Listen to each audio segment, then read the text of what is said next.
Olá, seja bem-vindo ao Monitor. É um ambiente que transforma Valuation numa ferramenta viva de gestão. Eu sou Bruno Pfeilsticker e a Monitor Valuation é a primeira plataforma de monitoramento dinâmico de valuation do Brasil. E certamente somos o melhor parceiro para escritórios jurídicos que conduzem com seus clientes ajustes societários, estratégias de crescimento de companhias e até M&A. A gente está aqui, né, com o nosso convidado, daqui a pouco a gente vai apresentar. Você que está aí conosco, continue conosco e entre nas nossas redes sociais, entre em contato para a gente se apresentar. Eu vou pedir também para o Flávio falar aqui, dar um oi para todo mundo. E Flávio, mais um episódio aqui do nosso Monitor. Bom, muito bom estar aqui com todos vocês, com o meu amigo Bruno, né? A gente se conhece há mais de 30 anos, eu sempre brinco que a gente se conhece antes mesmo de conhecer as esposas. Eu sou o Flávio Araújo, né? Sou CEO da Monitor Valuation e estou muito feliz de estar aqui com o nosso amigo Alexandre, hoje no podcast, mas ontem em reunião com os clientes. Verdade. Com certeza a gente vai poder falar aqui para vocês dos casos super interessantes. Então, grande abraço, viu, Alexandre e Bruno. Isso aí, gente. Flávio já trouxe aqui. Alexandre, obrigado demais, né, por estar aqui conosco. Nosso amigo, nosso parceiro aí de casos bem interessantes que a gente vai poder, de alguma forma, trazer aqui, discutir os seus contextos. Alexandre, ele é sócio fundador do PRSM, né, e especialista em governança, em direito societário. E a gente estava falando esses dias, né, Alexandre, de quão é importante e como é bom ter essa proximidade nesse contexto de economia, de país e até de sociedade tão complexo, né? Senhoras e senhores, Alexandre Pimenta aqui, muito bem-vindo. Obrigado. Obrigado, Bruno. Obrigado, Flávio. Eu acho que assim, né, eu já fui apresentado, mas que a bunda não prejudica, né? Então, sou Alexandre Pimenta da Rocha, sócio da PRSM Advogados, escritório aí com atuação na área de direito empresarial, notadamente na área de direito tributário e societário. Como o Bruno bem disse, né? Eu acho que essas parcerias, a vida, a gente brinca, né, Bruno? A vida é a arte do encontro, né? Embora haja tanto desencontro na vida, né? E assim, eu acho que o encontro com a Monitor foi muito positivo, né? A gente fala de parcerias comerciais, né? Parcerias estratégicas, e eu acho que antes disso tudo acontecer, eu acho que o importante é que haja aí essa simbiose, que eu acho que é muito importante para que as parcerias caminhem, né, e prosperem. E eu acho que com a Monitor e com o escritório foi muito positiva, porque houve um encontro, a gente já imediatamente começamos já a fazer vários casos conjuntamente, e primeiro com o Lucas e depois com vocês, e eu acho que a parceria tomou um caminho muito positivo, né? A gente começou imediatamente a já trabalhar bastante em vários casos e casos emblemáticos, né? E eu acho que isso diz muito sobre esses encontros, como são positivos, né? Em todos os aspectos. E é bacana, né? A gente estava conversando esses dias. Alexandre é um grande leitor, né? O sonho dele é ter uma biblioteca, né, Alexandre? Pessoal... Não desisti disso ainda, não. Não, legal. Eu vou ter que ler muito para poder, né, chegar lá nesse ponto. Mas é muito bacana e importante. Eu queria te fazer uma primeira pergunta, uma primeira provocação.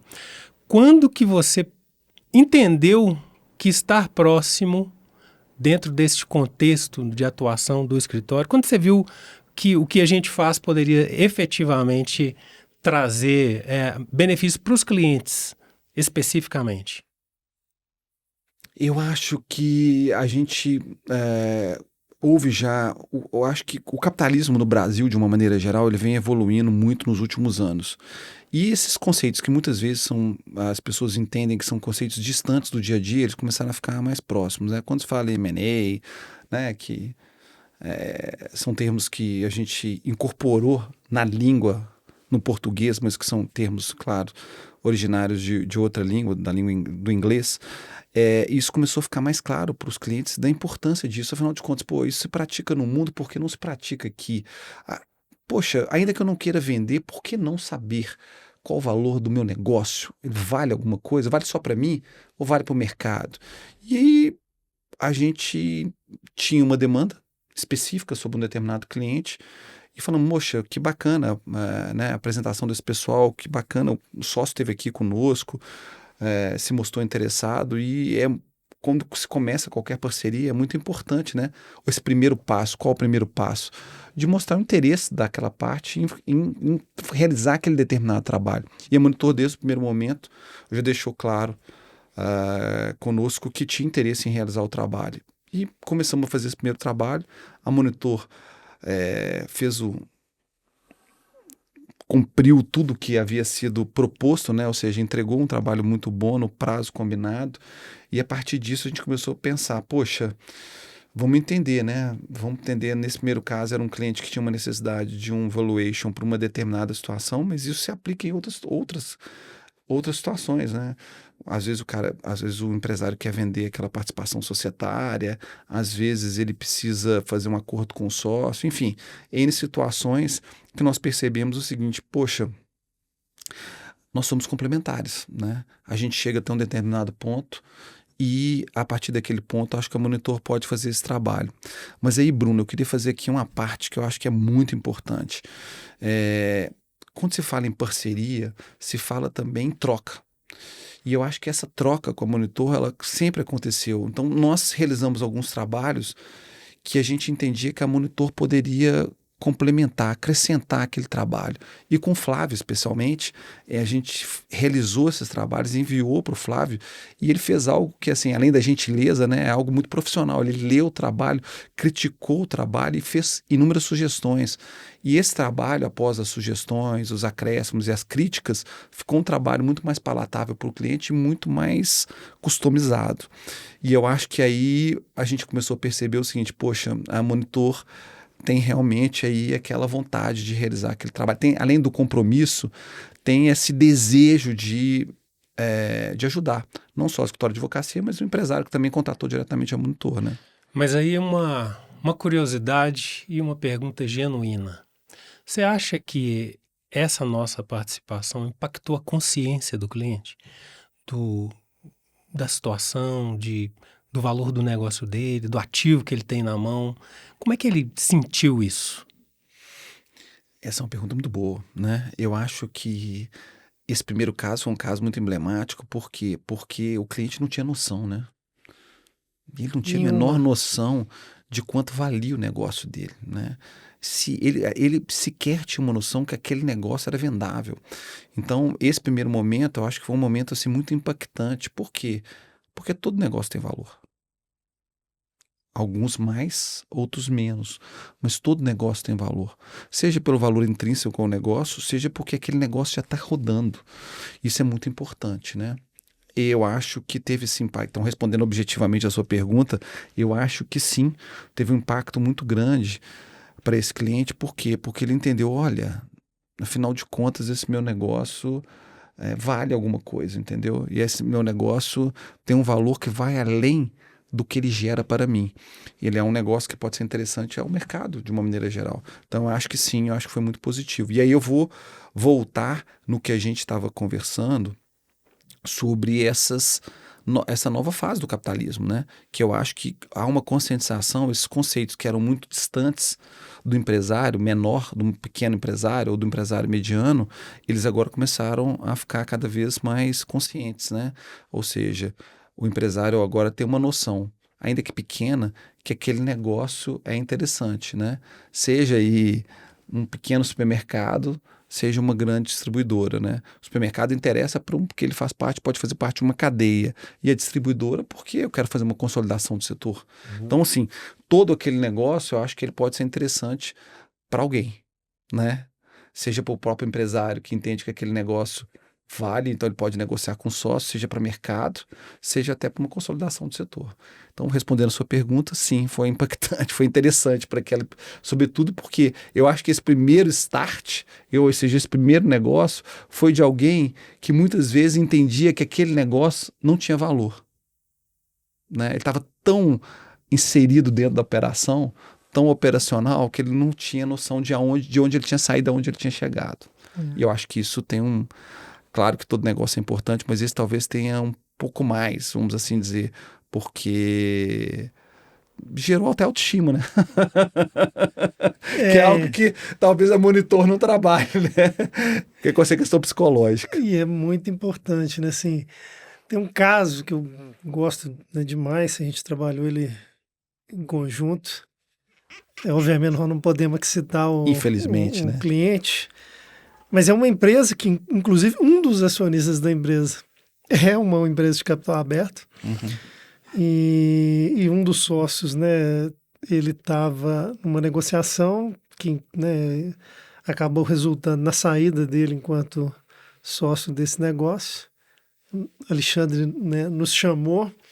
Tinha um desafio muito grande, porque não era simplesmente uma questão de entender um valuation, haviam várias transações com partes relacionadas que a gente teve que analisar durante um período histórico ali de mais de 10 anos.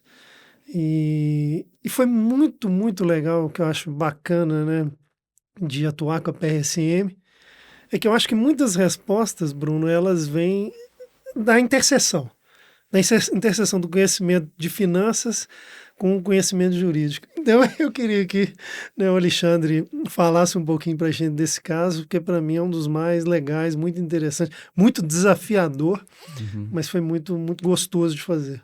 Esse é maravilhoso, porque, vamos falar assim, em termos de período, talvez a gente tenha se dedicado a isso 6, 7 meses, né? E assim, esse caso, porque num primeiro momento houve a compilação de documentos, que foi assim, um trabalho hercúleo. Por quê? Porque o volume de documentos e o período analisado era muito grande.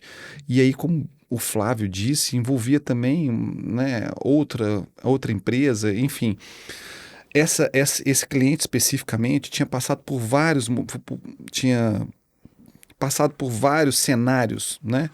Talvez cenários não seja a palavra mais própria, mas assim, ele realizou várias operações, né? Então, primeiro teve uma operação interna, depois teve um terceiro que houve fazendo uma aquisição. Em vários momentos essa empresa foi avaliada, né?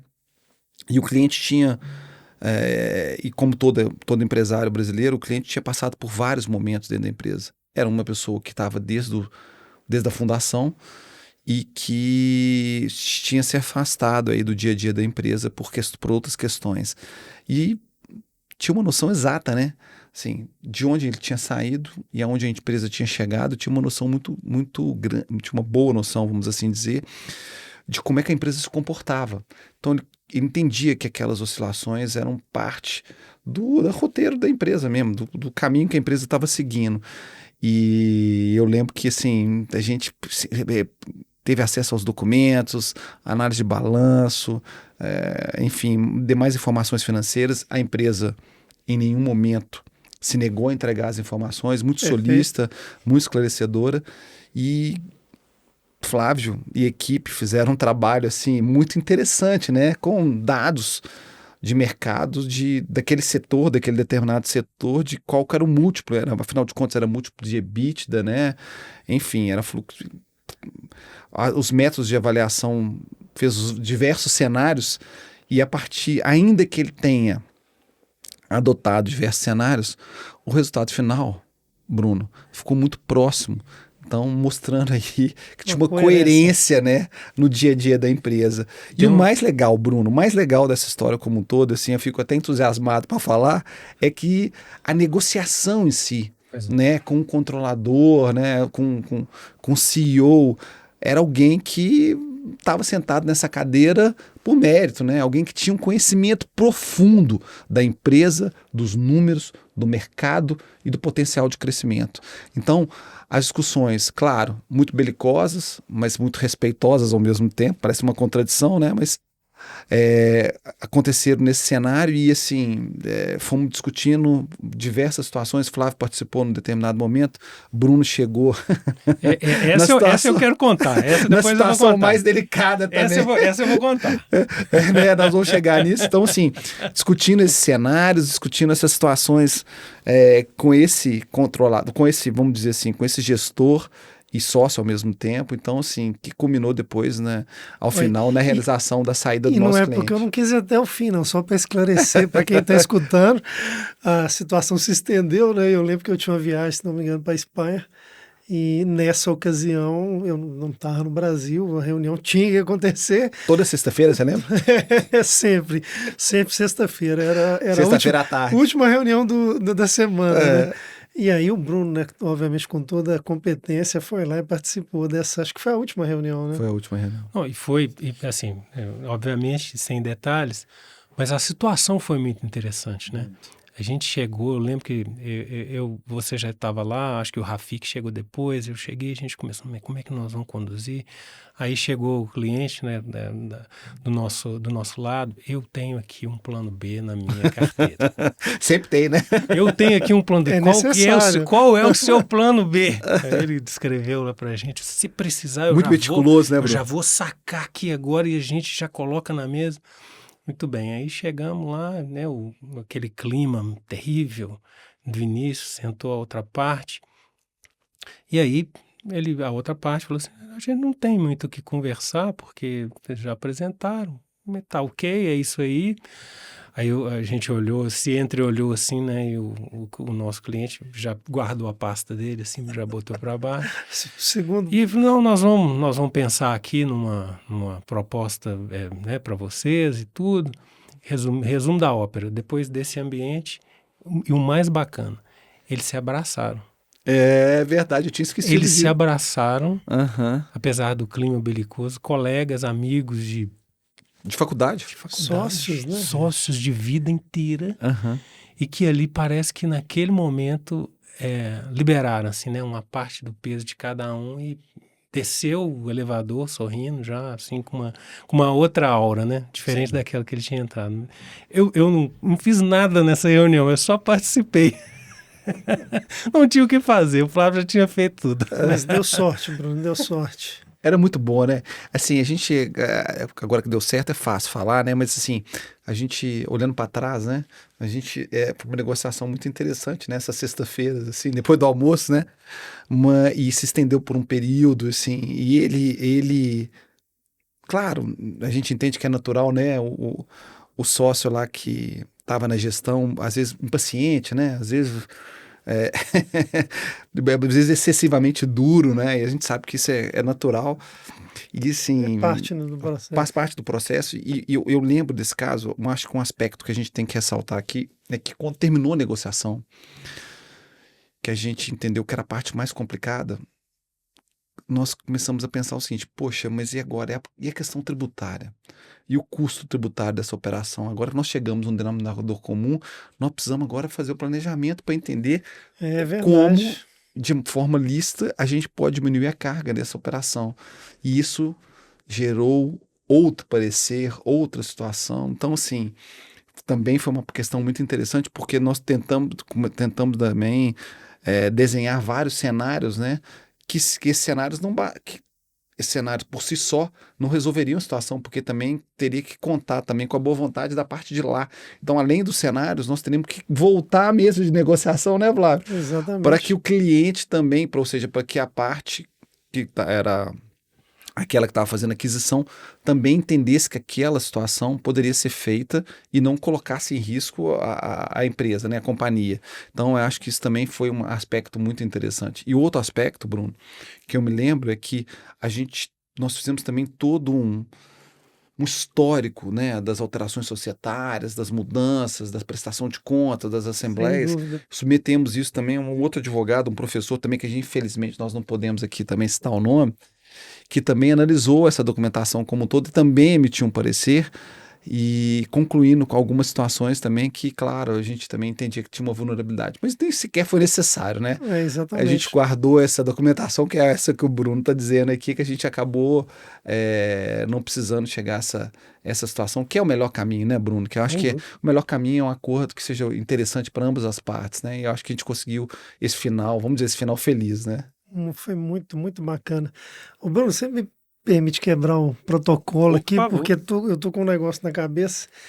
A gente fez uma reunião essa semana e eu tô assim doido para poder falar desse assunto, né? O Alexandre vai poder detalhar para a gente.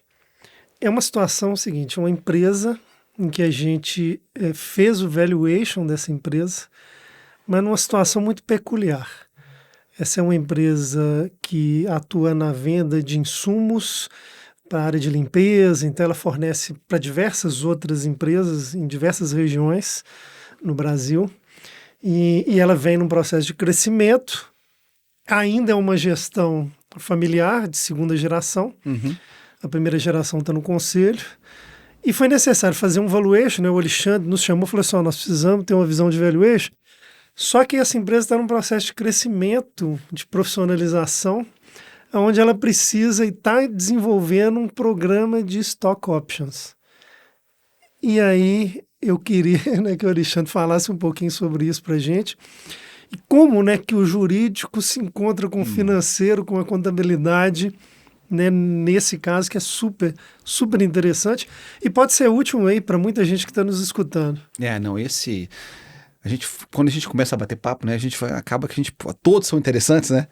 Porque cada caso tem a sua peculiaridade, como você bem disse. E a empresa, eu acho que esse deixa claro, há uma resposta a um questionamento que foi feito até no início desse podcast pelo próprio Bruno, que é, poxa, mas o cliente tem noção de que a avaliação da empresa gera um impacto positivo? Essa pergunta que o Bruno me fez. Esse caso é um caso muito interessante, porque ele precisava de fazer essa avaliação, exatamente porque para essa proposta de crescimento, e eu acho que ele estava na operação, entendia o valor do negócio, mas eu acho que ele não tinha noção do valor que o negócio poderia ter pela avaliação profissional. E eu acho que esse trabalho com o envio de informações, com o trabalho que foi feito pela Monitor para chegar ao valor do negócio também foi muito positivo. E aí, falo isso por quê? Porque além do valor do negócio em si, a gente teria uma outra etapa, que é isso que o Flávio está dizendo, que é, poxa, nesse plano de crescimento do stock options, de modelos societários para os quais eu possa ter unidades de negócio, eu possa ter sócios diversos, como é que nós vamos funcionar? Então teve toda uma modelagem para se pensar quem são os atores, qual a modelagem societária, qual a perspectiva, porque a evaluation, Bruno, foi além daquela determinação, porque houve também uma projeção, a partir do qual, projeção essa que a empresa trabalha para que haja uma perspectiva de meta para aqueles que vão entrar nessa nova modelagem de negócio. E aí foi muito interessante, porque realmente o trabalho jurídico de formalização, de criar esses documentos e esses novos modelos societários é extremamente importante, que não consegue andar sozinho sem que haja o trabalho de quê? Esse trabalho de avaliação, de crescimento e, sobretudo, de fixação de metas. E esse é um trabalho que está em curso, né? Eu acho que é um trabalho que a gente continua fazendo e que o cliente gostou tanto, o cliente teve uma noção tão exata de que esse é um trabalho de longo prazo, que nós vamos continuar fazendo essas avaliações periodicamente, né? Por quê? Porque nós vamos acompanhar também as metas. As metas e as métricas, porque as métricas também são importantes para essa questão, porque estabelecem exatamente o quê? Qual o percentual que esses novos entrantes vão ter nesse negócio, o que ele está agregando, qual que é a participação dos fundadores, e é muito interessante, tudo é muito interessante, né, gente? Mas, assim, esse também tem um aspecto que eu acho que deve ser ressaltado, é que o fundador ainda, ou a segunda geração, né, vamos dizer, o fundador, vamos assim dizer, ainda está presente no negócio e mesmo com uma idade, mesmo pessoa mais velha, mas ainda muito ativa, muito lúcida e com muito a acrescentar no dia a dia, né, com uma preocupação, com uma vontade de estar no dia a dia e de opinar, né. E você sabe uma coisa bacana, assim, fazer uma analogia, né? Eu tenho... no meu lado, né? Eu sou músico nas horas vagas. Né? Entrei numa banda, num programa de stock options. Me chamaram para participar e assim, claro, né? Tirando a brincadeira, é claro que para mim isso é muito motivador, porque é uma coisa que eu amo fazer, né? E aí eu fui conversar com eles no final do ano, falar, cara, poxa, bom demais estar aqui, obrigado, né? Abrir o espaço, que é isso? Cara, é outra energia, é outra vibração, é outro conjunto de competências que você está adicionando aqui a esse nosso negócio conjunto.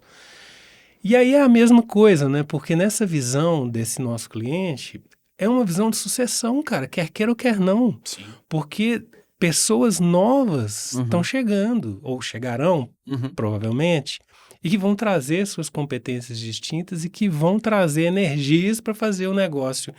Que se em tinha um determinado valor, em partes, conforme você mesmo disse, da modelagem, ele vai poder chegar num outro patamar, né? E o mais bacana de tudo, conforme você mesmo disse, o acompanhamento e a gestão disso na perspectiva do monitor é muito legal, porque a gente vai trazer dinamicamente as avaliações das partes e do todo. Então, isso arrepia, assim, eu acho isso muito bacana, né? Porque Demais. E tem um ditado africano que eu gosto muito de repetir, que é o seguinte, que quando eu fui para a África uma vez e eu vi isso lá, achei assim impactante, que fala o seguinte, que é sozinho você vai mais rápido, né? Junto você vai mais longe. E eu acho que essa perspectiva, nesse caso específico, eu acho que é essa dimensão. Eu acho que é trazer para o negócio quem está na operação, conscientizar quem está na operação e mudou de perspectiva, porque agora ele tem outra função, agora de gestor, de sócio. Então é uma mudança de paradigma. E essa construção é uma construção muito rica, se positiva, para a perpetuidade do negócio, né? E eu acho que sobre a ótica daquele funcionário, prestador de serviço, essa mudança de perspectiva, a ótica do sócio, de entender que agora ele vai compartilhar a gestão, não só com os familiares, mas com aqueles que também antes estavam no negócio, e isso, se bem gerido, bem formatado e bem estruturado, e aí puxando a sardinha para monitor, eu acho que ter essas métricas muito claras, eu acho que dão esse horizonte a todos, seja o empresário para cobrar, seja o gestor para executar, muito claras. E eu acho que participar disso é muito rico, porque da mesma maneira que a gente viu aquele empresário abraçando com aquele que está comprando a participação dele, ou seja, aparadas as arestas, ainda sobra aquilo que é essencial, que era aquela vontade inicial, que hoje não mais está presente por circunstância de vida, de ser sócio, mas que moldou aquela relação durante tanto tempo, né, e não se perdeu. Essas competências complementares estavam ali presentes e por algum motivo não estavam mais naquele momento pelo afastamento, vamos assim dizer, mas que não gerou esse distanciamento que permitiu que eles estivessem juntos durante tanto tempo e se abraçassem ao final da negociação. E no nosso caso, nessa operação que você está citando, eu acho que é isso, é moldar isso agora dessa história, da história começando, né? Eu tenho uma ideia, essa ideia eu quero agora formatar essa ideia, depois eu preciso de acompanhamento para cobrar as métricas, depois eu preciso do jurídico para suportar essas operações, e tudo isso andando em conjunto e muito bem azeitado, vamos assim dizer, eu acho que tem tudo para que dê certo, né? Claro que o mercado passa por aí, por um intangível, por um ponto de interrogação, não depende muitas vezes só da formatação ou das métricas, né? Claro. Mas, se estando bem amparado, eu acho que ajuda demais, né? Vamos dizer assim, né? É engraçado, assim, acho que quase toda roda de conversa aqui no Brasil a gente vai falar alguma coisa de futebol, né?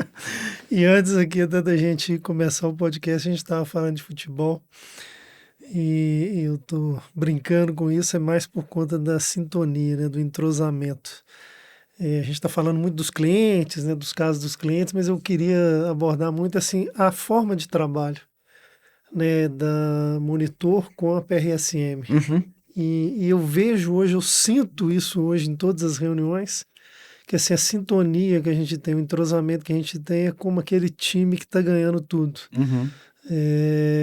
E as últimas reuniões, elas foram emblemáticas nesse sentido, né, com a sua equipe, né, fazendo, né, pontuações muito precisas e a gente se olha e já sabe, né, o que que tem que complementar e tem sido uma maneira de trabalhar muito bacana.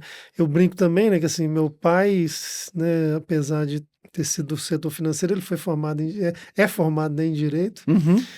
Minha esposa é formada em Direito, é procuradora, e eu vivo nesse ambiente, né, Sisudo às vezes, né? e isso acho que atrai a gente, né? Uhum. O nosso trabalho sempre está na interface com a área jurídica.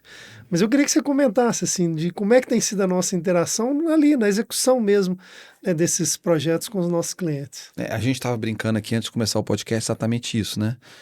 Poxa, afinal de contas, como é que nós vamos caminhar aqui? Como é que nós vamos debater? Nós vamos ser mais técnicos, menos técnicos?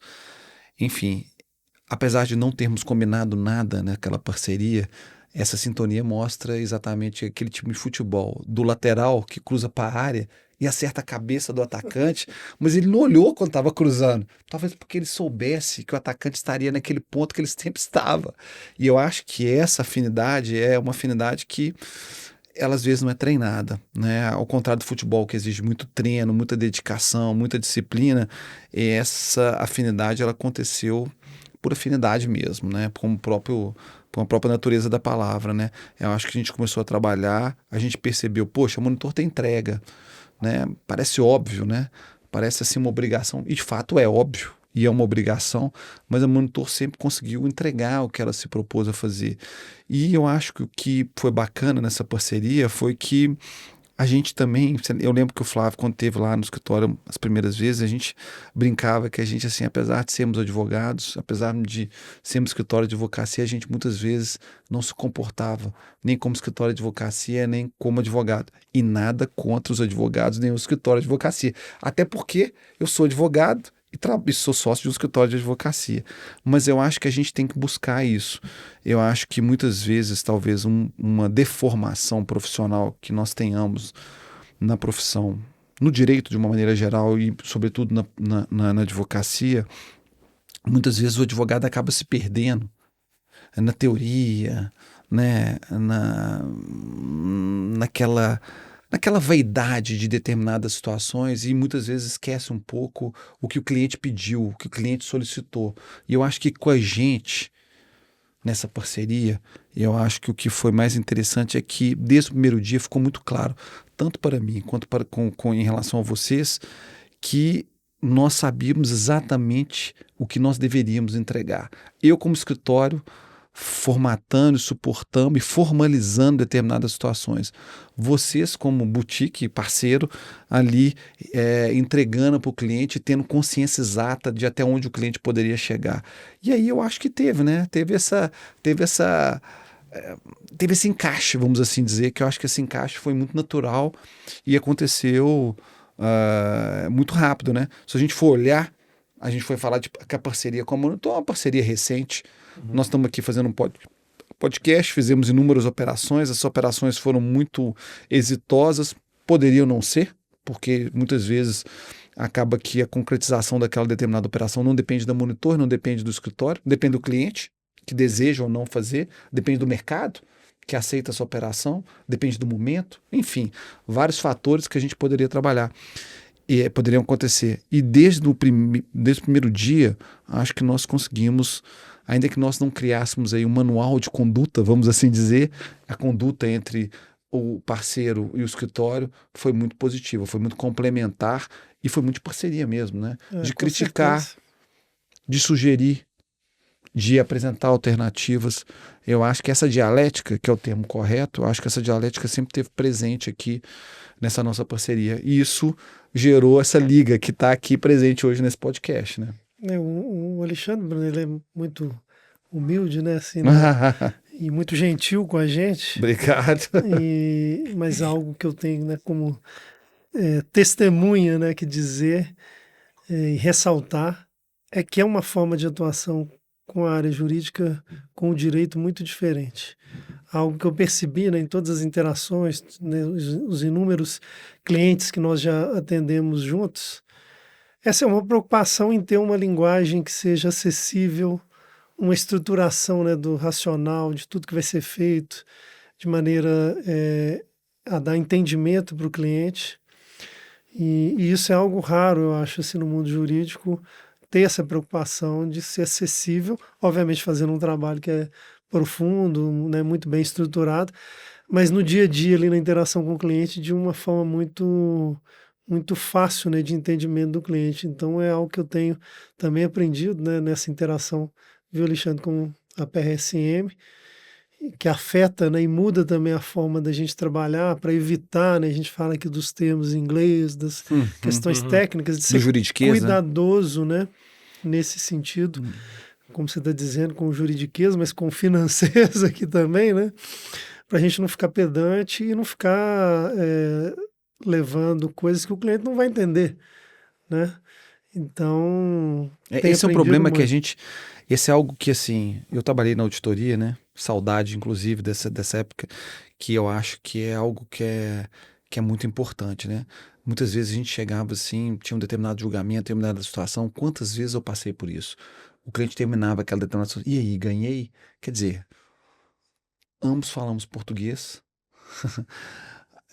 Ele sabia exatamente do caso que ele tinha, mas o resultado saiu o resultado ali naquele determinado momento, ele não conseguiu entender.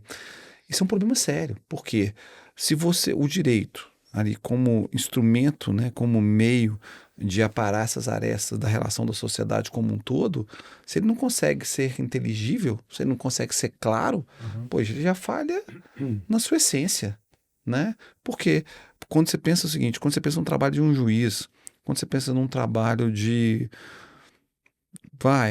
até de um próprio cliente que está lendo aqui em determinado documento, você tem que entender o seguinte: o direito às vezes não é um fim em si mesmo.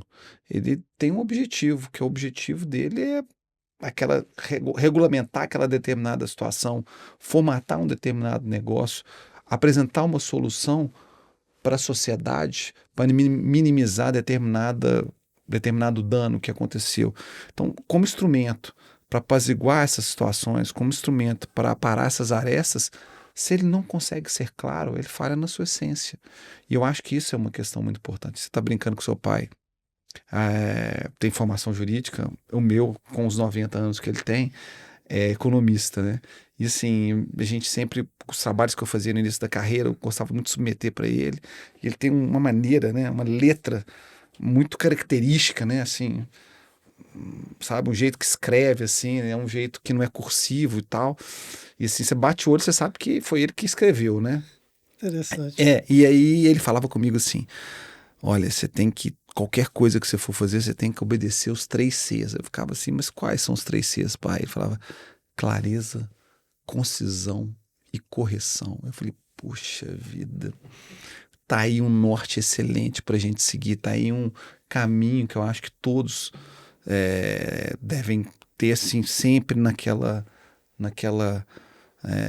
deve ter sempre em mente, porque eu acho que se você faz um trabalho, muitas vezes trabalha para o cliente. Se o cliente não entende, né, aquilo que você está fazendo, ainda que tenha conteúdo técnico, ainda que em determinadas situações de fato ele não tenha como entender mesmo, mas ele precisa entender a situação de fato, saber o que está acontecendo e saber se o que está escrito confere com a realidade dele. Né? E aí eu vou além. Você pensa bem, a Monitor foi lá e fez um determinado trabalho, mas esse trabalho não quer dizer com aquela realidade, ou não é daquele determinado setor do cliente. O Monitor falhou na essência, porque ela precisa entender qual negócio o cliente está inserido, qual o mercado, qual a perspectiva, seja no mercado brasileiro, seja no mercado internacional, se a gente vai adotar padrões internacionais. Então, sobre isso, eu acho que é algo que tem que ter, assim, tem que ter essa clareza nesse raciocínio, dessa situação. Eu me lembro também que o Rui Barbosa falava uma frase que tem várias frases de efeito, né? E frases muito, muito emblemáticas também, que ele fez um determinado trabalho e esse trabalho ficou longo. E ao final alguém questionou o trabalho muito extenso e falou: olha, de fato, eu falhei aqui no princípio, não consegui ter o poder de síntese para conseguir resumir isso naquela determinada situação. Então, o trabalho apresenta uma falha que é de não conseguir ter essa concisão que é importante em determinados momentos. E eu acho que isso é algo que não só no direito, mas como todos nós, seja em qualquer área, eu acho que a gente tem que conseguir ter essa clareza. Eu não digo concisão, porque às vezes Você não vai conseguir explicar uma determinada teoria que é complexa com uma maneira muito limitada, vamos assim dizer. Mas a clareza tem que estar presente em todos os aspectos. E isso é algo que a gente deve perseguir como propósito de vida, né, Bruno? Assim, esse papo nosso aqui, ele vai abrindo tantos hiperlinks. Você já falou de Rui Barbosa, já pensei de umas 4 coisas aqui, já fugimos do roteiro, não tem roteiro, não tem mais nada. Então agora virou bagunça. Assim que é bom, Mas brincadeira.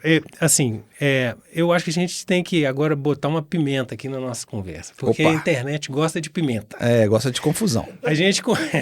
A gente conversou recentemente, né? Nós estamos falando aqui da parceria, da forma como a gente atua, da maneira como a gente entende o cliente, da maneira como, às vezes, as coisas têm que ser customizadas, né? Uhum. E a gente tem um universo hoje que não tem volta. A IA está aí e ela está presente, né? No nosso mundo. E tem que ser usada de uma forma a trazer a produtividade necessária e nos trazer as ferramentas para continuar atendendo bem, né? Sim. Então, assim, isso para muitos pode ser um Everest, né? E todo mundo tem que subir o Everest. Ô Zília, você está me devendo meu livro, viu? Mas eu queria que vocês comentassem um pouco esse momento. Como é que vocês estão vendo, né? Essa interatividade, essa possibilidade que essas ferramentas que surgem a cada dia podem nos trazer na nossa atuação. Quem quer começar? Nosso convidado, por favor. Olha, sobre inteligência artificial, acho que é algo muito interessante. Eu lembro que minha mãe tem um irmão já falecido, chamava Francisco, e aí ele é sociólogo, cientista social, vamos assim dizer. E aí, em um determinado momento, lá atrás, falava assim, mas o fulano é contra a globalização. Sim, mas ela vai acontecer, né? Você pode ser contra uma determinada situação, mas ela é uma situação que vai acontecer. E eu acho que a inteligência artificial é um pouco sobre... Eu pego essa história do meu tio Chico e transporto para o dia de hoje para a inteligência artificial para dizer, amigo, você vai ter que conviver com ela, não tenha a menor dúvida. E isso não é ruim, não. A gente não pode pensar que fica parecendo assim, olha, isso é um mal necessário. Não. De jeito nenhum. Eu acho que, por exemplo, na minha área, a inteligência artificial faz trabalhos espetaculares. Você tem um grande volume de dados, a leitura da inteligência artificial é espetacular. E aí eu retomo a minha origem, que na auditoria, você tinha uma auditoria, por exemplo, de documentos, que era uma auditoria, né, que nós sabemos que ela não lia todo aquele volume de documentos. Você usava um termo que era uma auditoria por amostragem. Isso hoje é algo como você tentar mostrar para um jovem que existe aí, né, máquina de escrever. Ele não vai entender como é que funciona isso, qual que é o sentido dessa história. Então, a inteligência artificial, com esse volume de dados, ela é fantástica, porque ela extrai essas informações de uma maneira muito interessante. Então, eu acho que eu vejo na inteligência artificial algo muito mais positivo do que o negativo. É claro, como tudo na vida, você tem pontos que são interessantes, você tem outras questões que você pode criticar. E ela está em construção. E a gente estava conversando ontem que essa construção é uma construção muito rápida, né? O que acontece hoje e amanhã já é diferente. E aí eu retomo para o meu segmento e estou vendo assim, olha, a produção de conteúdos, análise de grande volume de dados, análise de informações que muitas vezes na minha área são públicas. Então você consegue construir muitos relatórios, muitos documentos e muitas questões técnicas de uma maneira muito interessante.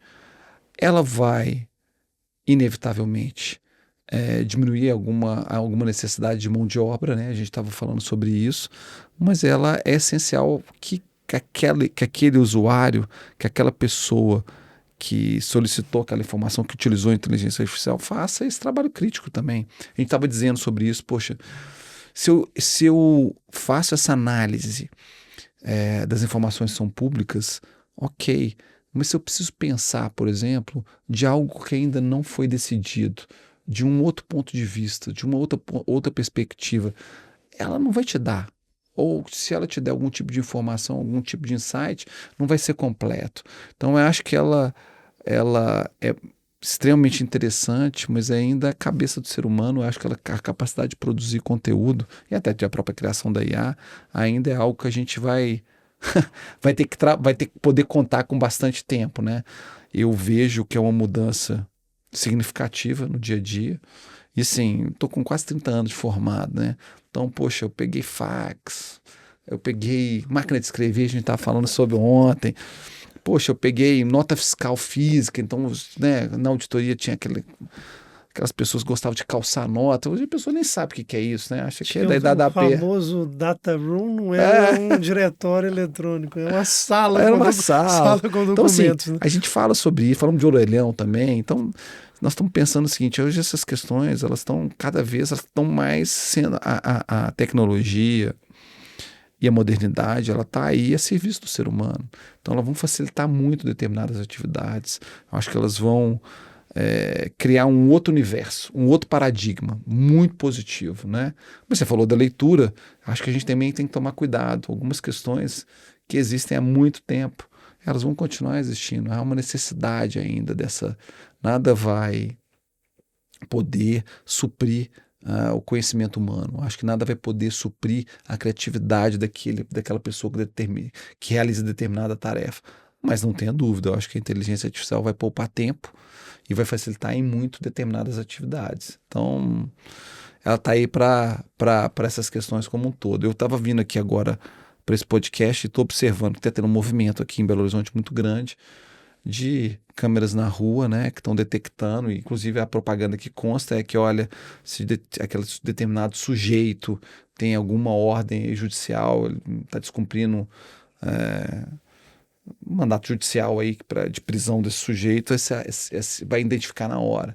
E aí a gente está falando sobre isso, quem faz a identificação com certeza não é um ser humano. Então, é sim uma inteligência artificial que tem um banco de dados que consegue fazer essa leitura e consegue identificar aquele sujeito com aquelas características e vai dar essa informação.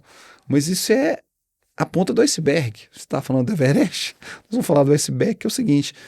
Poxa, ela pode detectar uma placa de um veículo, se esse veículo está com o IPVA em dia ou não está em dia, se esse veículo tem alguma restrição de circulação. Enfim, ela pode mudar, inclusive, a perspectiva de investigação da própria polícia. Com esse grande volume de dados e grande volume de informações. Então, você lembra, você tinha a central aqui em BH, da Olho Vivo, né? Que tinha acesso a essas coisas, você tinha as pessoas com milhões de telas na frente que detectavam determinadas situações. Eu acho que isso, agora, com a inteligência artificial, muda por completo. Eu tenho 24/7. Né? Eu não estou lá dentro, nunca fui, estou tirando essa informação da minha cabeça, mas eu imagino que é uma informação que roda 24/7, que consegue fazer essa identificação e que chama algum ser humano, óbvio, para dizer, aquela situação merece que você tenha uma determinada, passe o olho de uma maneira mais clara. E aí nós podemos falar do direito, falamos dessa questão de segurança pública, e na medicina, então, é algo que é impressionante, né? Você tem um banco de dados aí gigantesco, o cara consegue, com aquela determinada informação, usar um grande volume de informações e falar com o médico, historicamente isso tem esse resultado. E aí, Bruno, a gente pega, você está falando de inteligência artificial, você está falando de robótica, e você tem aí determinadas operações. Eu vi uma entrevista com um cirurgião, e agora eu não me lembro o nome, ele dizendo, olha, quando eu fazia aquele determinado corte, eu tinha um limite na minha mão, que era o limite do meu pulso. Então, se eu conseguia fazer aquele corte, eu não conseguia fazer aquele giro 360 graus. O robô não.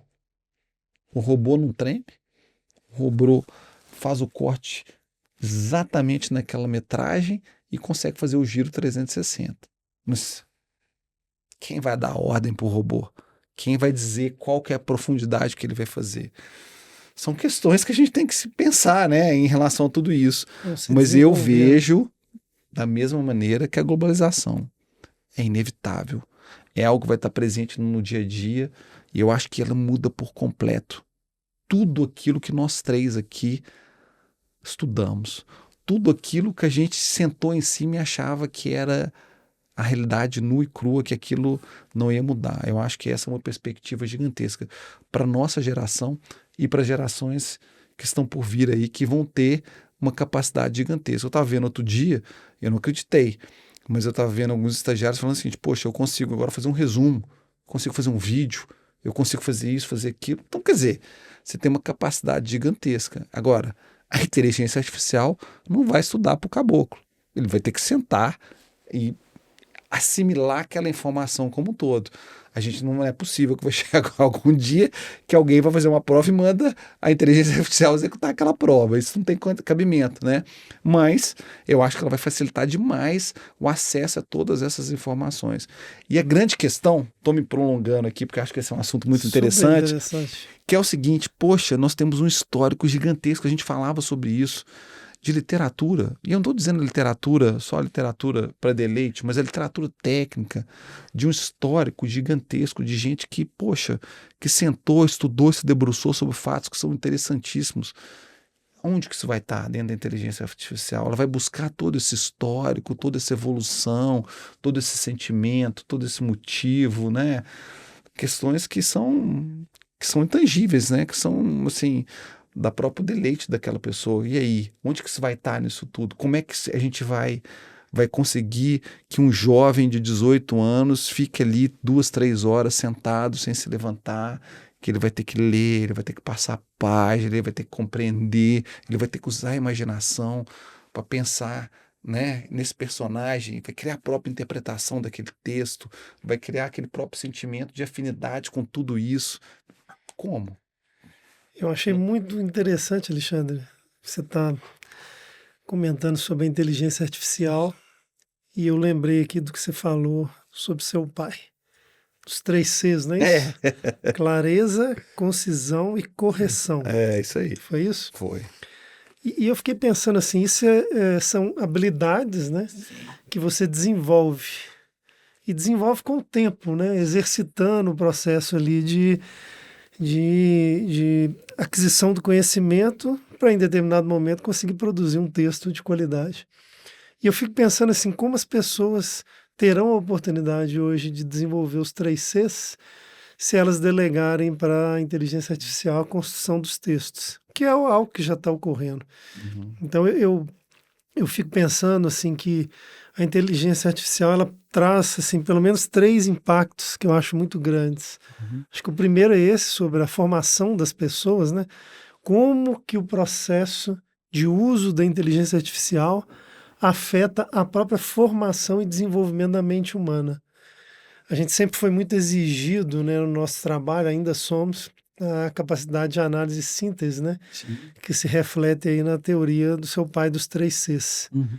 E isso é que de fato agrega valor no trabalho que a gente faz. Uhum.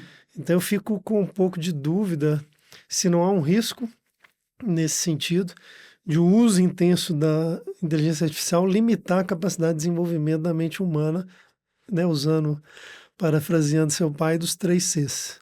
Então acho que isso é um primeiro ponto. Um segundo, que eu acho que nós aqui temos que refletir enquanto negócio, né, aí olhando o negócio de serviços profissionais, né, a assessoria jurídica, todo o trabalho que a PRSM desenvolve, assim como o trabalho que a Monitor, são serviços profissionais, como eles serão afetados pela inteligência artificial. Alexandre sempre comenta que a gente tem um time enxuto, né, na Monitor Valuation, e é verdade que a gente já faz um uso intenso de tecnologia. Claro. Você sabe que a gente é sócio de outras empresas de tecnologia e a gente vem acompanhando a questão da inteligência artificial por conta disso até antes, né, do ChatGPT chegar ao domínio mais comum das pessoas. E na Monitor a gente já vem fazendo esse uso intensivo que nos traz muita produtividade. Mas a gente tem que ser muito cuidadoso, especialmente com os mais jovens, para que eles não percam o senso crítico e a capacidade de analisar os resultados que são produzidos pela IA. Então eu acho que assim, é inevitável que a gente utilize a inteligência artificial, porque ela vai trazer muita competitividade, né? Eu acho que é algo que também, de certa forma, preocupa, porque a produtividade, ela faz com que, né, em outras palavras, o trabalho que às vezes várias pessoas produziam, você vai ter um número menor de pessoas. A gente já está vendo isso, né, na mídia, não só no Brasil, mas fora, empresas fazendo reduções por conta de uso de inteligência artificial. Então, acho que isso é um impacto que nós vamos ter nos nossos modelos de negócio. Acho que todas as empresas, especialmente as de serviços profissionais, terão que se adaptar ao uso da inteligência artificial, né?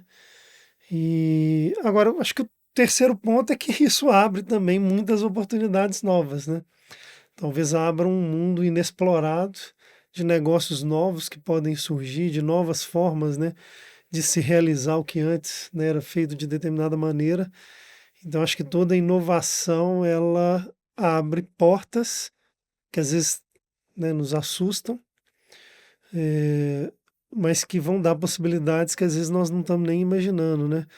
Talvez a utopia de que a gente tenha inteligências artificiais, robóticas, fazendo trabalhos às vezes que o humano não quer fazer ou não precisa fazer e a gente ter mais tempo, né? Quem sabe essa utopia é algo que a gente vai viver, né? O que seja possível agora com essas mudanças.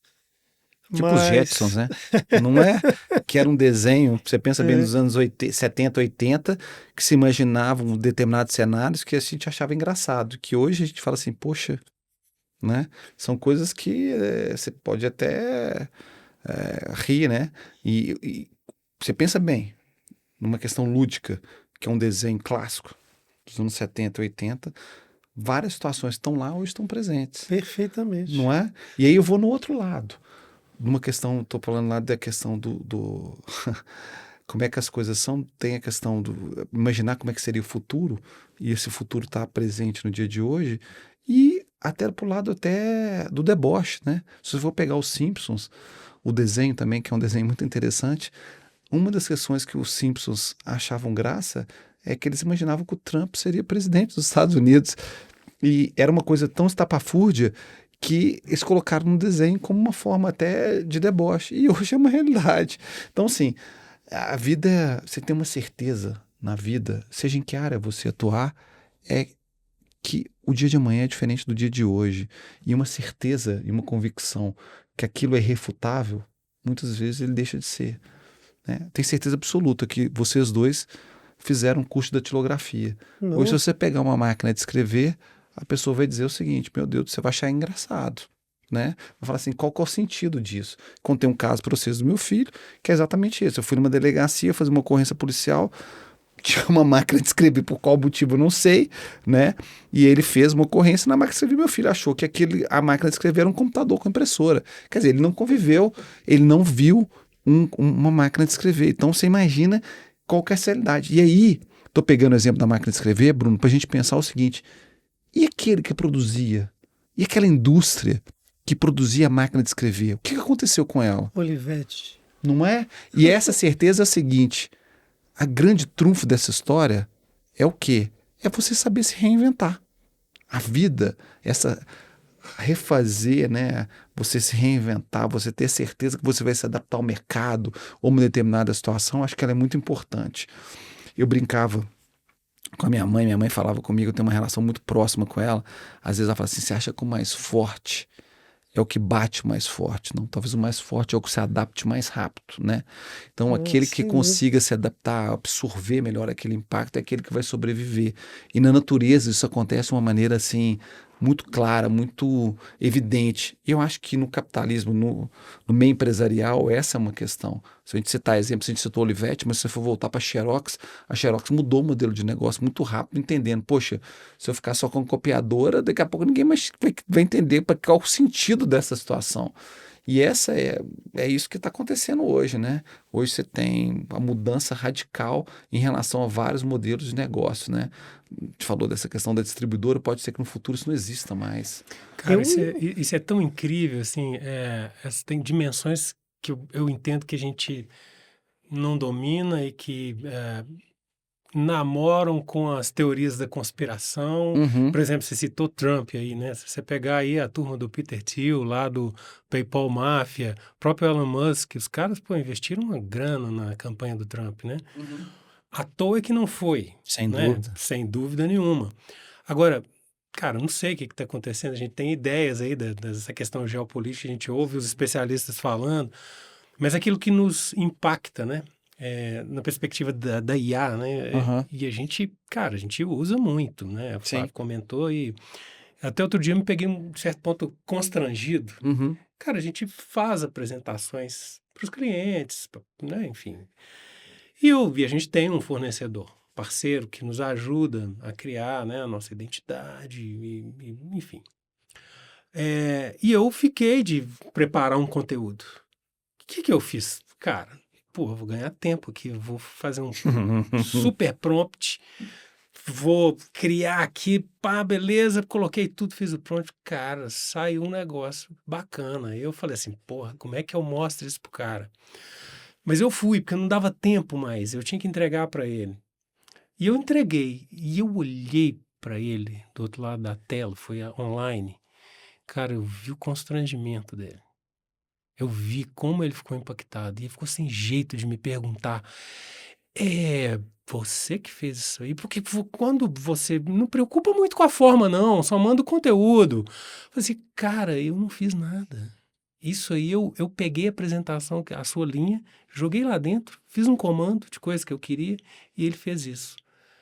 O cara falou assim: realmente tá surpreendente. Então são coisas assim que nos impactam, cara. Percebe o seguinte?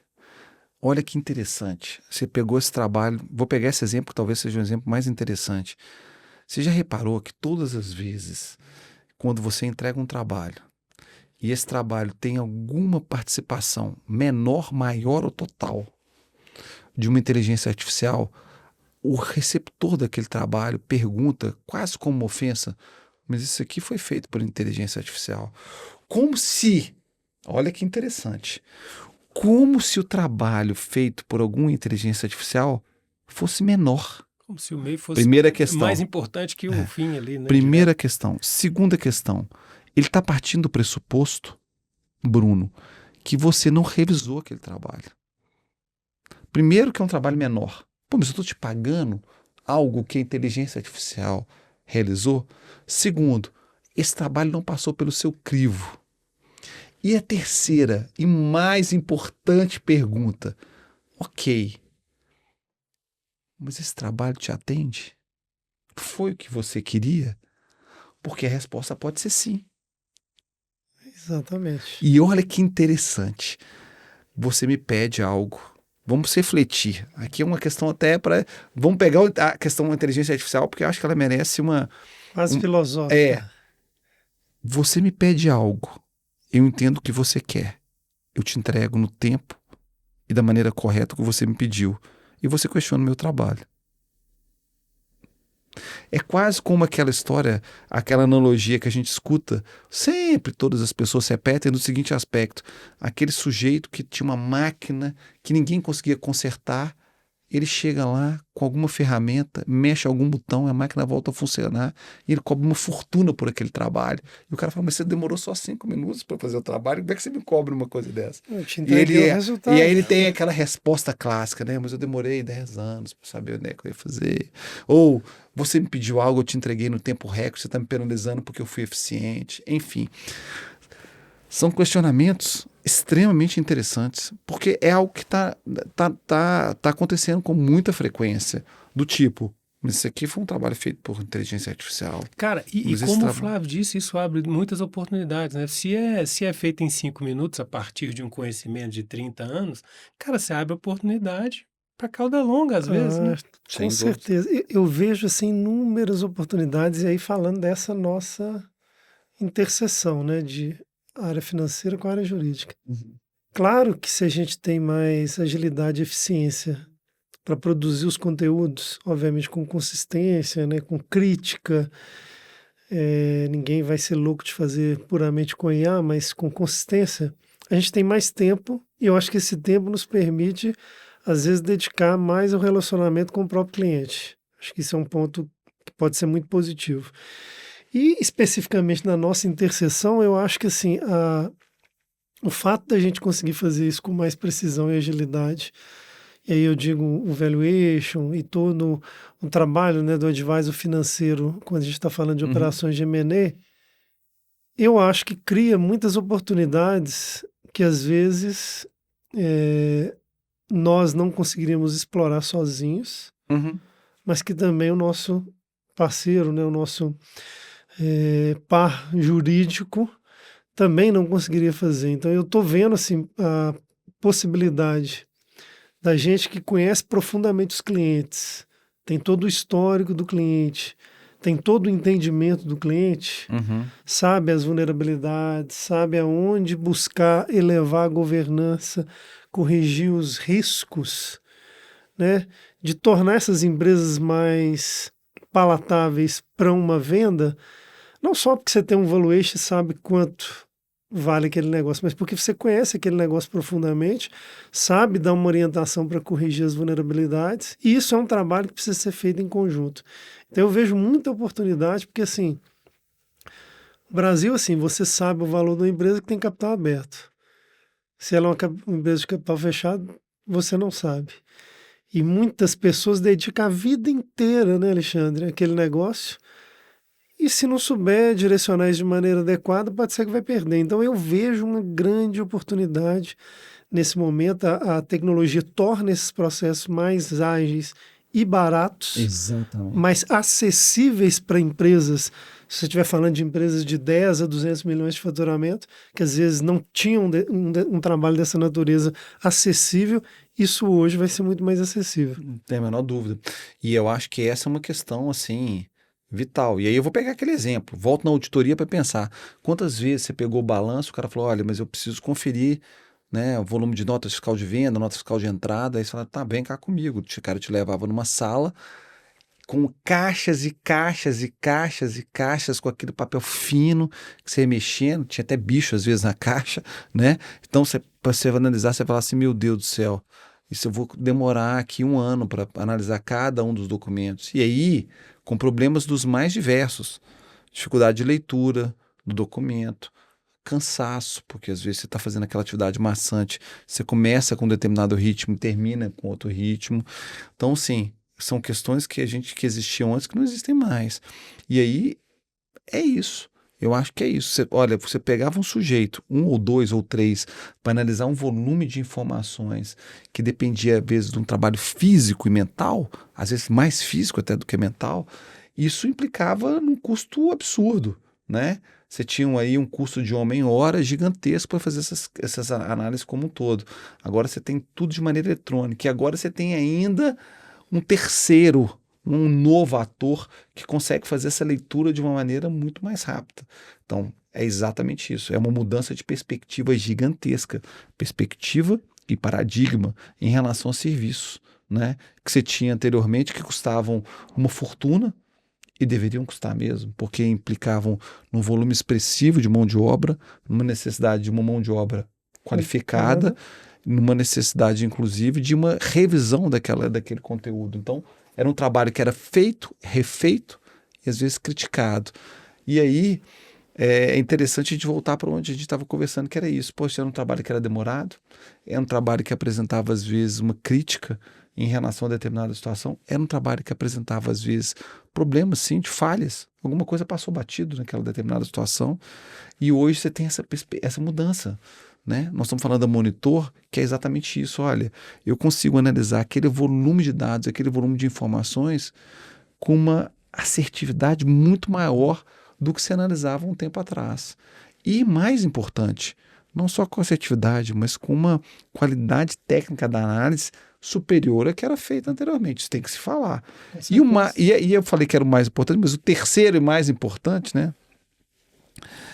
The last but not the least, né? Como dizem os americanos. Então é o seguinte, e menos custoso, mais barato. Se ele é mais barato, e a gente estava falando sobre isso ontem, Bruno, é o seguinte, eu tenho aí uma perspectiva de um mercado maior. Era um mercado mais restritivo antes, agora ele é um mercado mais acessível àqueles que não tinham capacidade de adquirir aquele serviço. Então, eu tenho uma gama maior de consumidores, vamos assim dizer, né? E eu acho que isso é um aspecto muito interessante, porque não só pelo um incremento de mercado, mas como você permitir que determinado empresário tenha acesso àquela informação que antes ele não teria. E aí nós vamos entrar num ponto que eu acho que é muito importante se falar, que eu acho que é um trabalho que talvez seja um trabalho muito emblemático da Monitor, que é esse trabalho de perpetuidade, né? Eu não conheço nenhum empresário, eu duvido que vocês também conheçam, que abriu uma empresa para falir. Ninguém quer fracassar, né? Essa é a decência do ser humano. E aquele mesmo empresário que não abriu a empresa, que não quer fracassar, ele também tem um sonho, que aquilo ali alimentou a família dele, né? Possibilitou que várias pessoas tivessem uma vida melhor, vamos assim dizer. Então, até por uma questão lógica, né? Você sofreu a influência do seu pai, Bruno também, eu do meu, e vice-versa. Eu acho que essa é uma questão, essa é uma tendência também de mercado, que é o quê? De você ter gerações em relação a determinado negócio. Quando você consegue entender o valor desse negócio, quando você entender o resultado que ele gera e aonde eu preciso fazer aquele ajuste, né? Isso é muito importante. Por quê? Porque muitas vezes o empresário não consegue, o cotidiano suga a vida desse empresário, ele não consegue entender o que está acontecendo, o quão importante é ele parar, pensar e olhar nos números, na perspectiva que ele está inserido. E esse é um trabalho que eu acho que todos são importantes, né? Mas eu acho que esse tem um valor aí, um valor social um pouco diferente, porque ele dá essa perspectiva para aquela família, né? De que aquele negócio vai continuar. E aí a gente volta nos casos que eu sei que você gosta muito, Bruno. A gente volta nesse negócio que a gente, nessa oportunidade, nesse trabalho que a gente está fazendo, que envolve não só um caso de sucessão, mas um caso também de incremento, né? Dos parceiros, daqueles também que não só são familiares, mas que também são vitais e essenciais para o negócio, e também dá a essas pessoas uma oportunidade de não só trabalhar, né? Mas de empreender também, que eu acho que isso é muito rico, né? Eu acho que uma analogia, né? O stock options, Sim. que ocorre, né? Obviamente em grandes empresas, esse caso que a gente citou mais cedo. Mas ele é um instrumento muito bacana para essas empresas com faturamento ali entre 10, 200, 250 Sim. milhões, porque você permite que outros executivos, né, ocupem posições estratégicas, se vejam também enquanto empreendedores, Sim. né? E você falou de sonho, né? A gente tem um sonho, que é Todos temos, né? tornar os ativos ilíquidos, Uhum. ou seja, essas quase 100 mil empresas no Brasil com faturamento entre 10 e 200 milhões, que não estão na Bolsa de Valores, mas transformar esses ativos ilíquidos em ativos que têm liquidez. Liquidez que resolve problemas societários, liquidez que permite realizar um esforço de uma vida inteira, a liquidez, né, que permite, às vezes, sair de uma situação estressante que você não está mais disposto, uma liquidez que permite produzir a consolidação de um mercado, né, para que empresas ainda de maior porte, né, empresas brasileiras, às vezes ganham o mundo, né, em processo de consolidação. Então, acho que são inúmeras hipóteses e você sabe que a gente tem esse sonho, porque a gente tem compartilhado a nossa estratégia. E a gente sabe que nós vamos construir esse sonho junto com você, viu, Alexandre? Estamos construindo esse sonho. Poxa vida, eu acho que esse é um peso de uma responsabilidade gigantesca, mas que eu não vou fugir dessa responsabilidade. Eu acho que é algo muito bacana. A gente está falando dos negócios dos nossos clientes, mas vamos falar do seu negócio, né, Flávio, que é o seguinte, que é nada melhor do que para o empresário que conseguir transformar esse sonho em realidade, né? Ter um projeto e ver que esse projeto andou da maneira que você imaginava que ele fosse andar, né? Então, assim, isso é muito bacana. Bom, se a gente puder contribuir, eu falei da questão que a vida é arte do encontro, né? Eu acho que esses encontros positivos, né, são muito, esses encontros que dão frutos, vamos assim dizer, são muito interessantes exatamente por conta disso, porque junto você vai mais longe, né? Eu acho que junto você consegue. O cliente também se sente amparado, né? Ele não tem essa necessidade, ele sabe que você consegue chegar até um determinado ponto e com as parcerias isso incrementa, né? Eu falei vários ditados, tem um que eu gosto muito, acho que o ditado ele é fruto dessa sabedoria popular, né? tem um que sempre se repete, que é não vá ao sapateiro além das sandálias, né?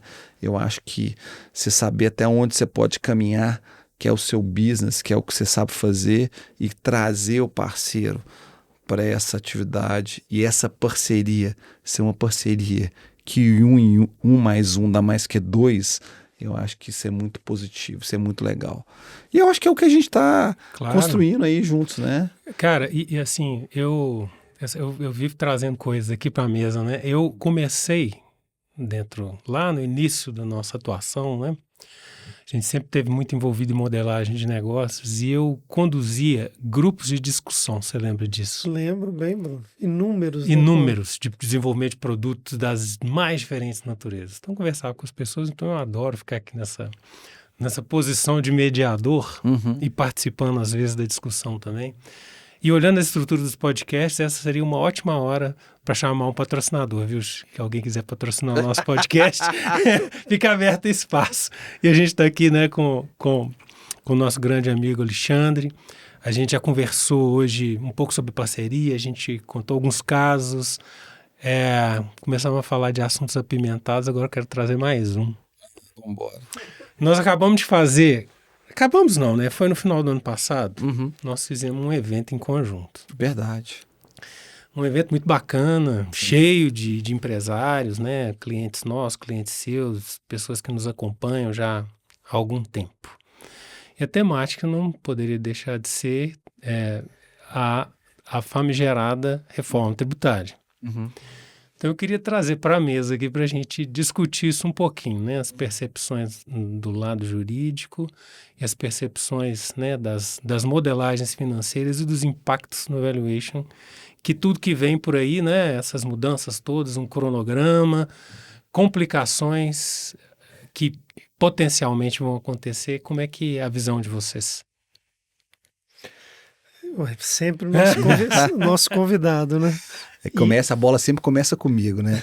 E essa história, a questão da reforma é algo assim, eu fico um pouco assustado. A gente tem andado aí pelo interior de Minas, feito alguns eventos no interior, e assim, é interessante quando você conversa e dialoga com as pessoas, você tem uma percepção que alguns, acreditem ou não, ainda tem o sentimento de que essa questão da reforma vai pegar ou não vai pegar. Aqui no Brasil tem isso, né? Tem essa história de lei que pega, lei que não pega. Isso acabou, né? Tinha esse papo antes, agora a gente não tem a menor dúvida. Quando se fala em reforma, eu acho que a reforma tem um dos pressupostos da reforma que eu sempre discuto, que é um conceito que eu acho que é um conceito muito interessante, que se chama de paridade de armas, né? Quando você se coloca um determinado segmento, e aí eu vou ampliar para uma economia como um todo, em que todos aqueles atores, todos aqueles que transitam ali se sujeitam à mesma regra, eu acho que isso é muito positivo. Então tem algo na reforma que causa medo mesmo, que causa essa questão desse sentimento que eu acho que todos, né, de uma maneira geral, estão em relação ao Brasil. Eu não falo da reforma pegar ou não pegar, eu falo desse sentimento de indefinição.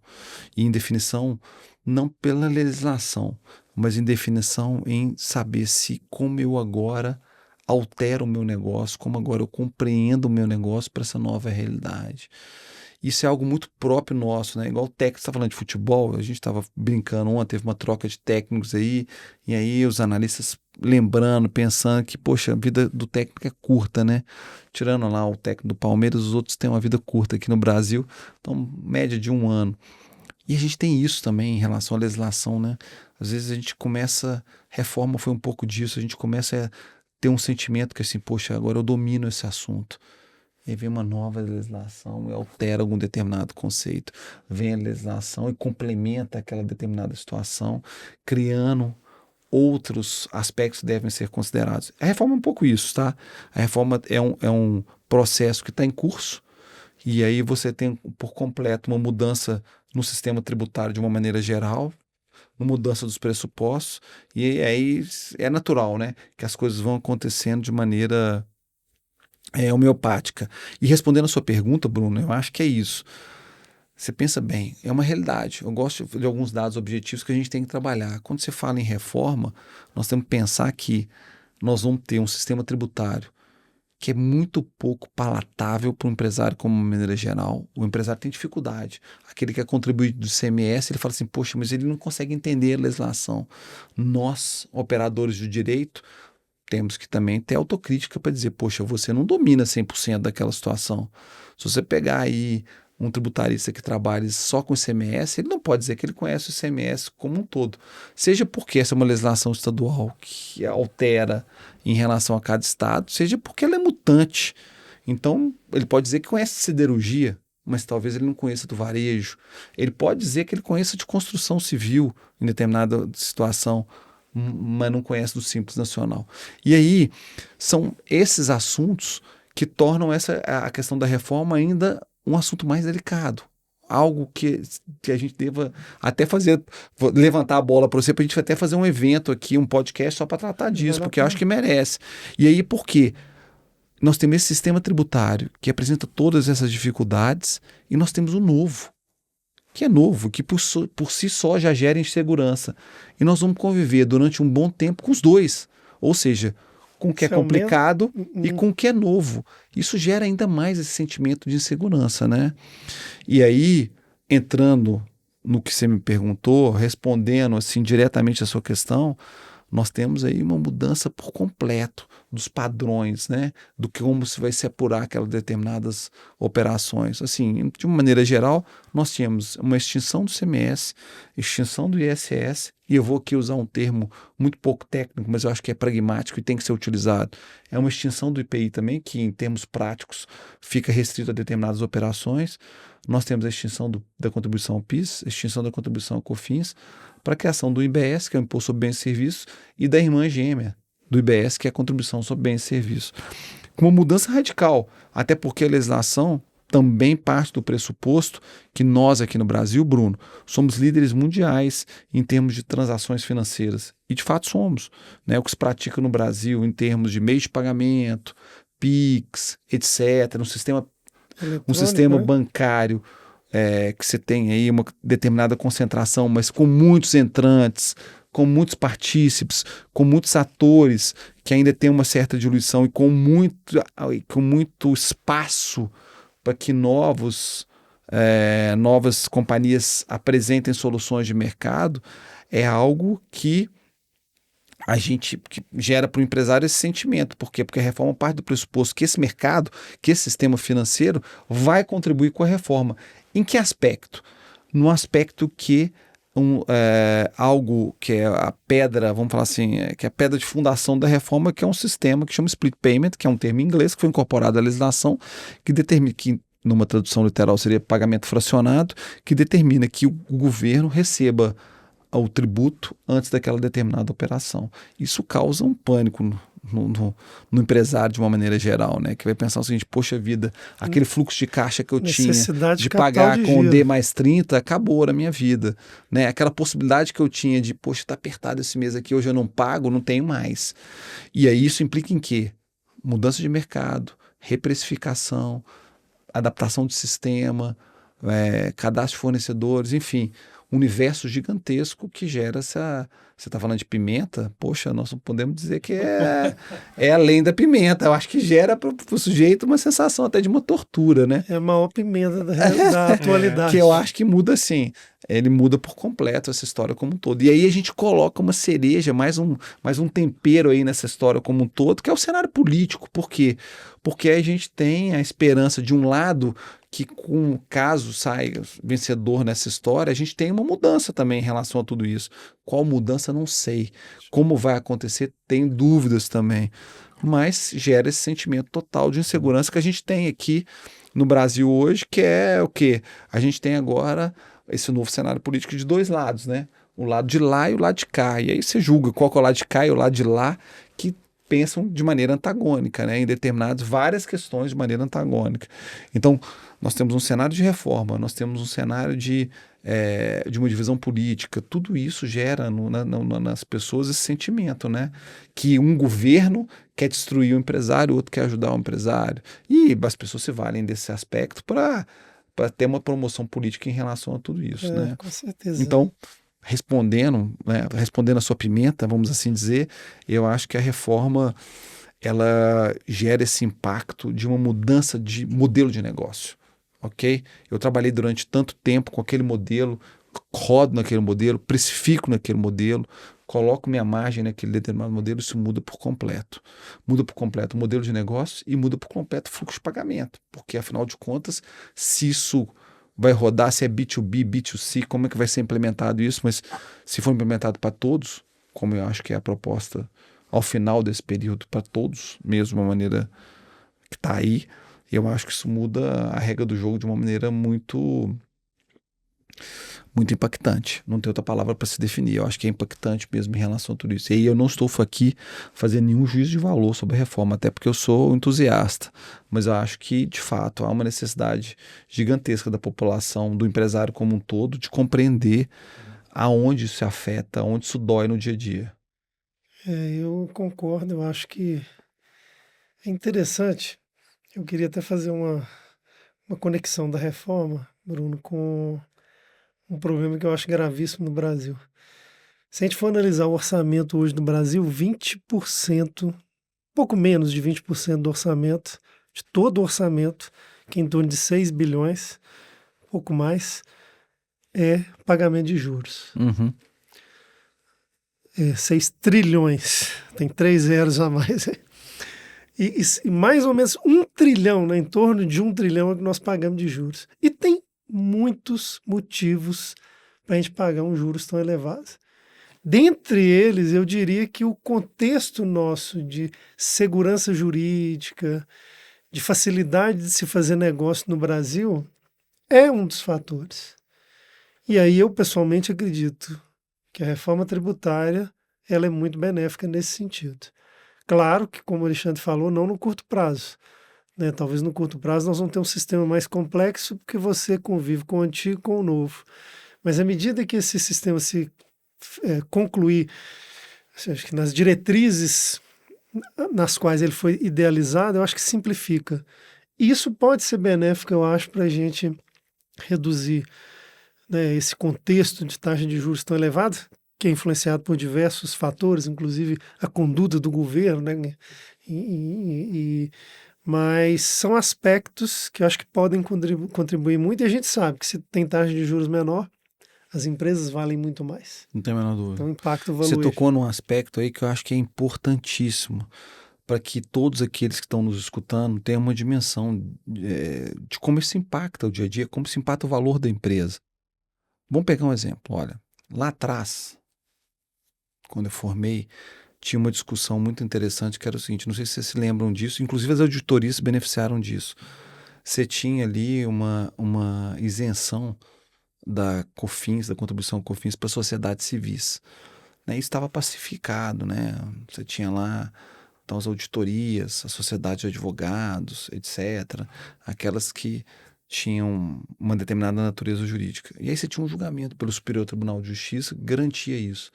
De repente, isso chegou ao Supremo Tribunal Federal e voltou atrás. Ou seja, aquela decisão que antes era estável já não era mais, e mudou. E eu poderia ficar aqui a tarde inteira citando para você decisões que você tinha uma determinada estabilidade, você tinha uma determinada previsibilidade e que foram alterados. Cito uma recente para a gente não perder, para a gente entender como é que isso se encaixa no dia a dia da Monitor e como é que isso tem impacto para as empresas.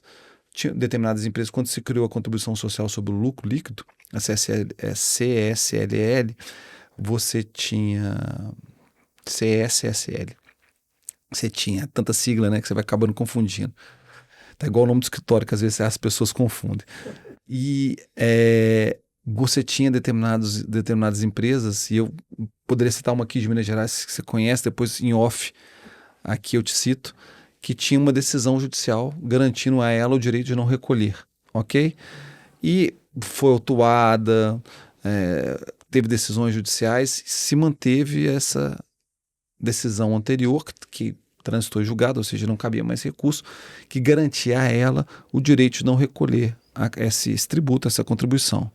Isso acabou chegando no Supremo Tribunal Federal e o Supremo disse, olha, você não pode ter uma determinada decisão, ainda que transitada em julgado, que seja contra o entendimento posterior do Supremo. Então isso gerou uma uma avalanche de posicionamento em relação às empresas, de gente que dizia, poxa, mas eu tinha uma decisão que já não cabia mais recurso, agora o Supremo vai e diz que pode e tal. Isso é um sentimento horrível, porque trazendo para o dia a dia da Monitor, você pensa bem, peraí, mas você tinha uma determinada situação, te colocava no mercado com uma situação extremamente interessante, né, com uma precificação diferente. Agora isso volta atrás, mas volta quanto tempo? Né? Como é que eu vou calcular? Isso tudo gera esse ambiente aqui. Não estou de maneira alguma, quem sou eu, inclusive, para fazer qualquer crítica ao Supremo. Não é isso, mas essa é uma história do nosso judiciário como um todo. Você tem no Brasil um dos países onde que há a maior quantidade de litígios. Qual o sentido de se tudo virar litígio? De uma briga societária a uma briga de casal, a uma briga de vizinhos, a um acidente de trânsito. Tudo vira processo judicial no Brasil, né? Eu me lembro do presidente do Citibank, que quando o Citibank saiu aqui do Brasil, deu uma entrevista bombástica, falando o seguinte, olha, eu quando vim aqui ao Brasil, achei que o Brasil era o país do futebol. Estou indo embora com a certeza que o Brasil é o país dos litígios, que o brasileiro é bom mesmo em litigar. Tudo acaba na justiça. Isso é muito ruim. Por quê? Porque, apesar de estar no meio, quando se entende que tudo vira litígio, tudo vira improvável. Esse é que é o conceito. Você tem uma situação que pode terminar por um lado ou terminar para o outro. Isso é muito ruim, né? Para um ambiente de negócios. E aí, trazendo aqui para o contexto da Monitor, nós pensamos o seguinte, o que isso gera? Isso que o Flávio falou aqui agora, que é o quê? Um custo maior de determinada operação no país que nós vivemos. Ou seja, você tem um custo de captação do dinheiro maior, né? Você tem um custo de manutenção do negócio maior que em outros locais. Você tem um custo burocrático, né? E aí você vê essas grandes varejistas europeias, quando entram no Brasil, e falam assim, um país com quase 220, vamos arredondar bem para cima, quase 220 milhões de habitantes, com um mercado consumidor maravilhoso. Eu tenho cada vez mais pessoas entrando para esse mercado. Poxa, quem não quer isso, né? Com essa dimensão, com essa amplitude que nós temos aqui em relação ao Brasil. Mas aí ele pensa, olha, o custo burocrático, o custo fiscal, o custo, nós usamos tantas vezes esse conceito aqui hoje, o custo do intangível, ou seja, daquilo que pode impactar o meu negócio, eu não sei o que é, eu não sei quanto é, e eu não sei quando ele virá. Todas essas são questões que afetam o custo do dinheiro, o custo da operação, e quem paga essa conta, Flávio? Quem consome. Exatamente. Ou seja, quem está na ponta final dessa situação como um todo. Ou seja, aquele sujeito que vai comprar uma roupa, muitas vezes vai pagar mais caro aqui do que em outras determinadas situações. Aquele sujeito que vai comprar um veículo vai pagar mais caro aqui do que em outras situações. E aí, Bruno, nós vamos pensar o seguinte, qual o impacto disso para o dia a dia? O impacto é que quando você vai avaliar um negócio, você vai pensar o seguinte, poxa, tem determinadas questões que eu tenho que colocar aqui com margem de risco, não é? Exatamente. Por quê? Porque isso aqui tem um impacto no meu dia a dia que eu não teria em outras determinadas situações. É exatamente isso, Alexandre. Agora, assim, se a gente consegue atravessar esse período, né, de mudança com essas simplificações que a reforma tributária pode trazer, e a gente tem um cronograma aí que ele é bem longo, né? Mas eu acredito que talvez, né, nós podemos estar entrando num cenário favorável para o país. Claro que a gente vive um mundo muito complexo, né? Falar em cenário favorável né, no meio de tantos conflitos internacionais é difícil, mas a verdade é que a gente aqui na América do Sul, nesse aspecto, né, tá um pouco ilhado, né, desses conflitos geopolíticos, indiretamente, né? Diretamente, indiretamente é óbvio que nós somos afetados, o mundo inteiro hoje é conectado. Ainda, né? Ainda. Né? Ainda. Não se sabe o dia de amanhã. Assim nós esperamos. Assim né? é o nosso desejo. Isso pode ser favorável com uma simplificação do sistema tributário. A gente que já teve em operações, né, às vezes de M&A que envolvem aquisições de empresas internacionais. Poxa, as primeiras reuniões, se é uma empresa que não atua no Brasil, você tem que ficar explicando como é que o nosso sistema funciona. Porque eles têm dificuldade de entender. Então isso é muito ruim. Né? À medida que a gente simplificar, eu acho que a gente tem um ganho muito positivo. E aí eu queria chamar a atenção, porque a gente, né, fez o evento, né, com a PRSM, inclusive, né, agradeço lá no escritório de vocês, foi excelente. Faremos outros. Faremos. E, e aí eu acho que, Bruno, tem uma necessidade urgente, sabe? As empresas elas vão precisar de assessoria jurídica nessa transição e precisam de análise financeira, porque as regras mudam, acho que especialmente para empresas de serviço. Isso é mais impactante, a gente sabe, porque a junção ali do ISS, né, ICMS, e a gente sabe que isso pode implicar numa carga tributária maior, especialmente para empresas de serviço. Se forem empresas que têm muitos funcionários, o custo é mão de obra em que ela não acredita, né, não vou ficar entrando em detalhes aqui, mas elas podem ser impactadas sim negativamente. Então tudo isso tem que ser medido, avaliado, contratos têm que ser refeitos, precificações têm que ser ajustadas, como o Alexandre estava dizendo. Então acho que tem uma demanda de trabalho grande, né? Eu acho pela frente, em que a gente, de novo, né, eu acho que é uma outra ponta de interseção, né, com a PRSM e que a gente espera estar juntos, né, ajudando os nossos clientes. Vamos pegar o exemplo que eu acho que a gente começou aqui naquele papo contando aquele caso emblemático. Afinal de contas, olha que situação interessante. O custo do valor da participação daquele determinado cliente tinha um fator preponderante ali, que era o custo fiscal. Pensa nessa dimensão, Bruno. Ou seja, aquela determinada operação tinha um fator que era o caminho tributário que ia ser escolhido, que teria um impacto relevante na última linha, enquanto aquele empresário receberia, né? Isso tudo, eu acho que traduz muito o que a gente está conversando aqui, né? Sem entender tudo isso, talvez, sendo aqui engenheiro de obra feita, né? Se nós aqui tivéssemos chegado antes e tivéssemos formatado essa operação lá atrás de uma maneira diferente, talvez o custo fosse outro, né? Isso aqui, não estou dizendo que aconteceria, né? Poderia ter acontecido. E eu acho que o custo fiscal, o impacto de reforma, o sentimento de entender o dia a dia, está intimamente ligado ao valor do negócio. Não tem a menor dúvida. O capitalismo, ele não perdoa, não é verdade? Então significa que aquela determinada operação, Bruno, ela apresenta um determinado resultado que sofre um impacto que não gera uma linha azul ali, ela é pouco interessante para o mercado. Ou seja, é uma operação que só gera prejuízo. Qual o sentido daquela aquisição? Talvez faça sentido porque quem esteja comprando enxergue algo que aquele cara no dia a dia não consegue enxergar. Consegue ter uma mudança ali, uma ruptura para que aquele negócio mude completamente a perspectiva. Mas isso é algo que está no dia a dia. Quantas empresas, quantos setores aqui a gente poderia citar nessa tarde que a margem é inferior a 10%? Inúmeros. Muitos. E aí você tem uma questão do custo fiscal aqui que pode ser extremamente relevante em relação a isso. Nós estamos falando de reforma, nós ainda não temos hoje, terça-feira, dia 4 de março de 2026, para que fique registrado, nós ainda não temos ainda uma certeza sobre qual alíquota. Afinal de contas, qual é o alíquota padrão? Nós estamos com a reforma já em curso.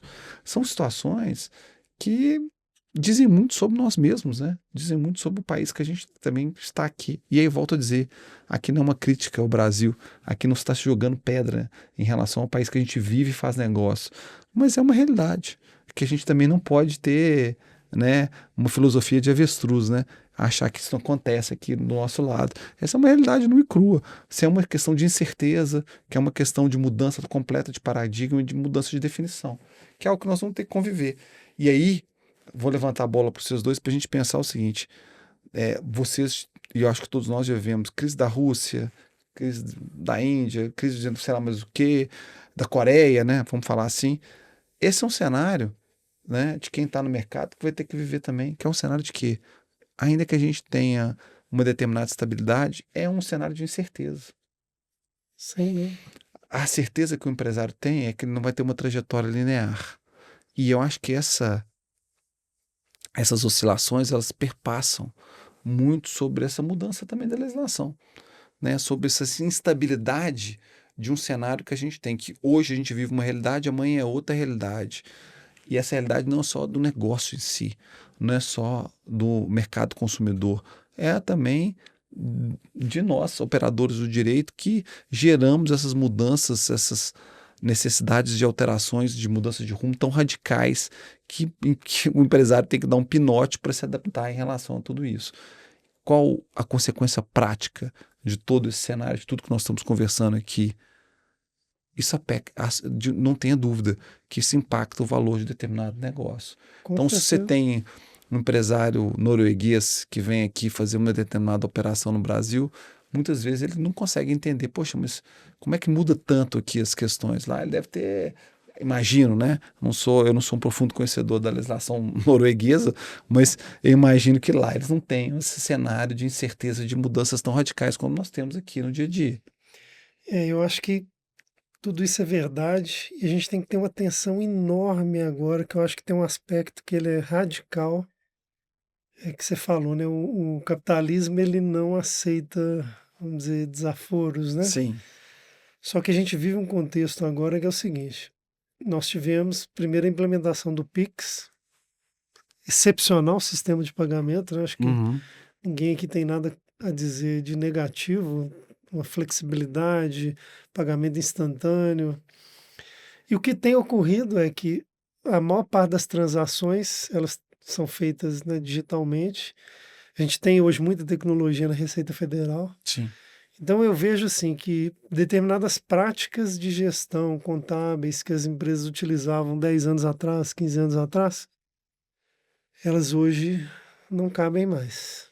Sim. Então a gente está mudando, vai ter uma mudança de sistema. O próprio split payment, ele traz uma camada de controle adicional. A gente sabe que tem estímulos das notas fiscais na ponta ao consumidor para que ele também seja um fiscalizador do sistema inteiro. Então, o que eu estou querendo dizer é assim, que a sonegação ela vai ser muito inibida e essas práticas, né, vamos dizer assim, desleais, elas não vão poder ocorrer. E eu acho que aí isso exige muito mais das empresas. Exige muito mais monitor valuation, exige muito mais assessoria jurídica, porque quem não fizer da maneira correta, o sistema ele vai estar muito mais apto a identificar. Então, acho que isso é um problema para as empresas que não se adaptarem, né? E o Alexandre falou mais cedo, né, que a adaptação, a capacidade de adaptação é que define os fortes, né? Uhum. Eu concordo totalmente. Sim. E eu acho que aí nós temos que pensar o seguinte aspecto. Você está falando aqui, estamos falando de monitor, e a gente está pensando o seguinte: algumas informações importantes que a gente tem que ter em mente. O Brasil talvez seja líder mundial em determinadas técnicas de tributação que são muito interessantes. A substituição tributária, por exemplo, é uma criação muito interessante que a gente pode definir o seguinte: eu diminuo o meu universo de contribuintes, vamos assim dizer, né? E aí eu tenho uma fiscalização muito mais dirigida a determinados grandes consumidores, vamos assim dizer. E aí eu consigo diminuir, por essa técnica de substituição tributária, eu consigo diminuir a capacidade de sonegação. E aí se amplia esse conceito, que foi muito bem implementado aqui no Brasil, para essa técnica que já foi realizada, para uma técnica que eu tenho informação em tempo real, valor da operação, quem é o comprador, quem é o vendedor, né?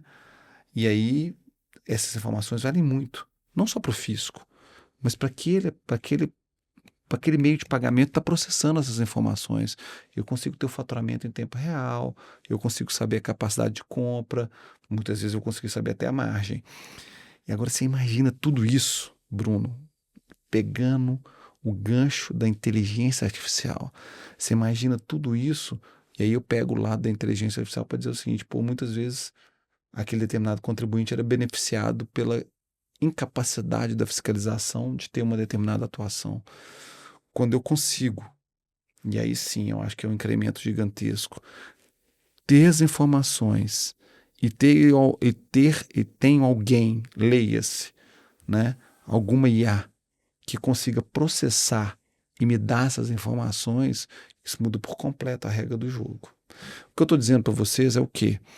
Não sei, mas imagino, e aí é um sentimento particular meu, de que a receita estadual, federal, municipal, e aí a gente com a reforma muda um pouco essa situação como um todo, mas que ela consiga, com a tecnologia, né, e com as mudanças de paradigma que estão acontecendo, ter uma fiscalização muito mais em tempo real, muito mais efetiva, muito mais rápida, muito mais customizada para aquela determinada operação, que não tenha tanto essas questões que muitas vezes acontecem no dia a dia, que é o quê?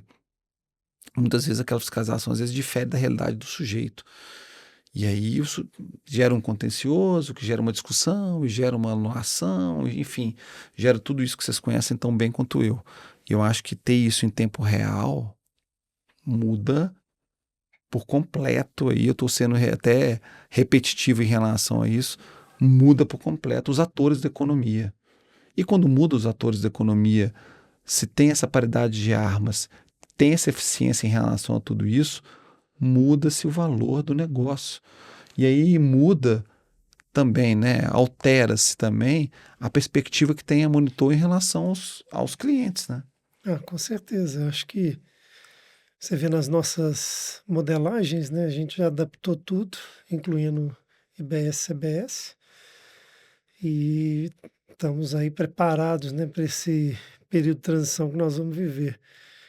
Então, assim, acho que todos esses pontos que você está colocando, Alexandre, eles são impacto direto, né? Afeta o valor dos negócios, reforça ainda mais essa necessidade, né, de fazer esse acompanhamento. Mas eu tenho certeza que o Bruno ali, pelo olhar dele, ele tem mais alguma pergunta para você. Na verdade, eu queria, para a gente fechar, né? Porque eu aprendi nesses episódios do nosso podcast, eu aprendi com o Renato, nosso produtor técnico, 3 coisas. Uma, não deixe o telefone tocar. Segundo, não encoste no microfone. Terceiro, não passe do tempo. Hoje eu já esbarrei os meus botões aqui algumas vezes, viu? Eu queria que você mandasse uma mensagem e dissesse para aqueles escritórios que ainda não entenderam quão é importante ter uma assessoria financeira, uma modelagem financeira acessória, né, a tudo que está acontecendo ali dentro, aquele escritório que ainda não compreendeu a importância disso, tá? E depois eu queria fazer um fechamento aqui, depois da sua mensagem, que eu acho que ela é muito importante. Aí eu volto no tempo para pensar no seguinte aspecto. Quando eu comecei, quando se falava assim, direito empresarial, primeiro que lá em 97 não existia esse conceito, né? Você tinha lá o direito civil, você não tinha esse conceito de direito empresarial. E eu acho que cada vez mais os escritórios de advocacia são escritórios de direito empresarial. Eu acho que seja um negócio menor ou seja um negócio maior, todos eles têm alguma necessidade de estruturação. E estruturação passa por escritório de advocacia. E eu acho que aquele escritório que tem o desejo de perpetuação, tem o desejo de crescimento, e não tem a menor dúvida, Bruno, que todos eles têm esse sentimento, ou seja, porque ninguém se coloca no mercado para perder dinheiro ou para que o negócio não dê certo, trabalha de alguma maneira com algum tipo de parceiro, né? Seja um parceiro para fazer um cálculo, seja um parceiro para fazer determinada situação. E eu acho que a parceria para essa questão de avaliação, de modelagem financeira, avaliação de negócio, acompanhamento do empresário em determinadas decisões, até decisões de investimento mesmo, eu acho que ela é algo novo. E é algo que é muito importante para o dia a dia. Eu falo por mim, que eu acho que, eu entendo, né, acredito, que essa nossa parceria ela foi assim, extremamente positiva. A gente citou esse caso desse trabalho, dessas gerações, desse caso do Stock Options, que assim, que eu saí com aquele sentimento assim, poxa, hoje nós fizemos aí o Deal of the Year, né? Acho que a gente fez um negócio muito interessante, porque o cliente saiu com aquele sentimento, né? Inclusive o Flávio estava presente e falou, poxa, essa sugestão que foi dada aqui, vocês entenderam exatamente o que a gente queria fazer. Eu não tinha pensado nisso. Isso sim, para mim é melhor do que um prêmio, né? Porque é o cliente pensando assim, poxa, eu entendi o que ele queria dizer, eu entendi aonde ele queria chegar e dei uma sugestão que ele não tinha pensado. E eu não estou dentro do negócio. E essa sugestão só foi possível com esse trabalho em parceria que a gente faz com a Monitor. Então, sim, eu acho que trabalhar junto, trabalhar a 4 mãos ou até em um número maior de mãos também é muito bacana, é muito positivo, acrescenta muito ao dia a dia. Há uma crítica no sentido de crescimento, no sentido dialético mesmo, que eu acho que contribui muito para o dia a dia. Então, eu falo por mim, como experiência própria, de que agregou muito ao nosso dia a dia essa parceria. Eu acho que ela trouxe aí uma gama de clientes maior, trouxe uma possibilidade de operar com mais consciência, né, e com mais substância. E eu acho que se para mim ela foi extremamente positiva, eu acho que ela tem que ser. Eu não acho que tem uma reserva de mercado que a Monitor, né, tem que trabalhar só com a gente. Eu acho que há céu, há luz e há sol para todo mundo. Então, eu acho que todo aquele escritório que de alguma maneira trabalha com direito empresarial, vale a pena bater esse papo para entender em que momento ou que situação a Monitor pode fazer esse trabalho com aquele determinado cliente para entender o modelo de negócio, custo de negócio, oportunidade de mercado e até, por que não, numa operação de venda também, né? Ou de incorporação, ou de fusão, ou de cisão, enfim, qualquer modelagem societária que dê uma maior amplitude para aquele empresário. E eu falo isso porque eu acho que o cliente, na ponta final, sai com o sentimento que esse trabalho multidisciplinar é muito positivo. Eu acho que agrega demais valor ao negócio dele. Essa é a minha ideia, tá? Alexandre, cara, papo denso, prático, cheio de coisas bacanas, nuances muito interessantes. Te agradecendo demais, Eu assim, que pela agradeço. parceria, pela clareza, pela eloquência nos temas, Às né? vezes um pouco prolixo, né, Não, de gente? maneira Nada, de forma nenhuma. nenhuma. Foi um grande prazer ter você aqui. Flávio, Sempre juntos, Bruno, sempre juntos. O meu sentimento aqui, gente, é o seguinte. Você está falando do fechamento, eu vou falar aqui é o seguinte. Eu acho que essa história ela vai se repetir muitas vezes. Eu acho que nós tomamos gosto por essa história de podcast. agora vai Nós trazer um monte de assuntos um aqui, monte de assunto. A gente pessoas. está pensando aqui, começamos a falar aqui, que a gente pode trazer alguém do dia a dia para relatar para a gente como é que isso impacta, como é que isso foi legal no dia a dia dele. Eu acho que trazer experiência prática, eu acho que agrega muito ao sentimento do empresário. Falar assim, olha, aconteceu com ele, pode acontecer comigo aqui. Olha, isso aqui é um insight interessante que eu posso aplicar aqui no meu negócio. Então, acho que nós vamos tomar gosto para essa história de podcast. Isso aqui vai virar rotina para a gente, tá? E, pessoal, obrigado quem nos acompanhou até agora. Nos sigam nas nossas redes e entrem em contato para a gente se apresentar e, quem sabe, caminhar juntos também. Obrigado.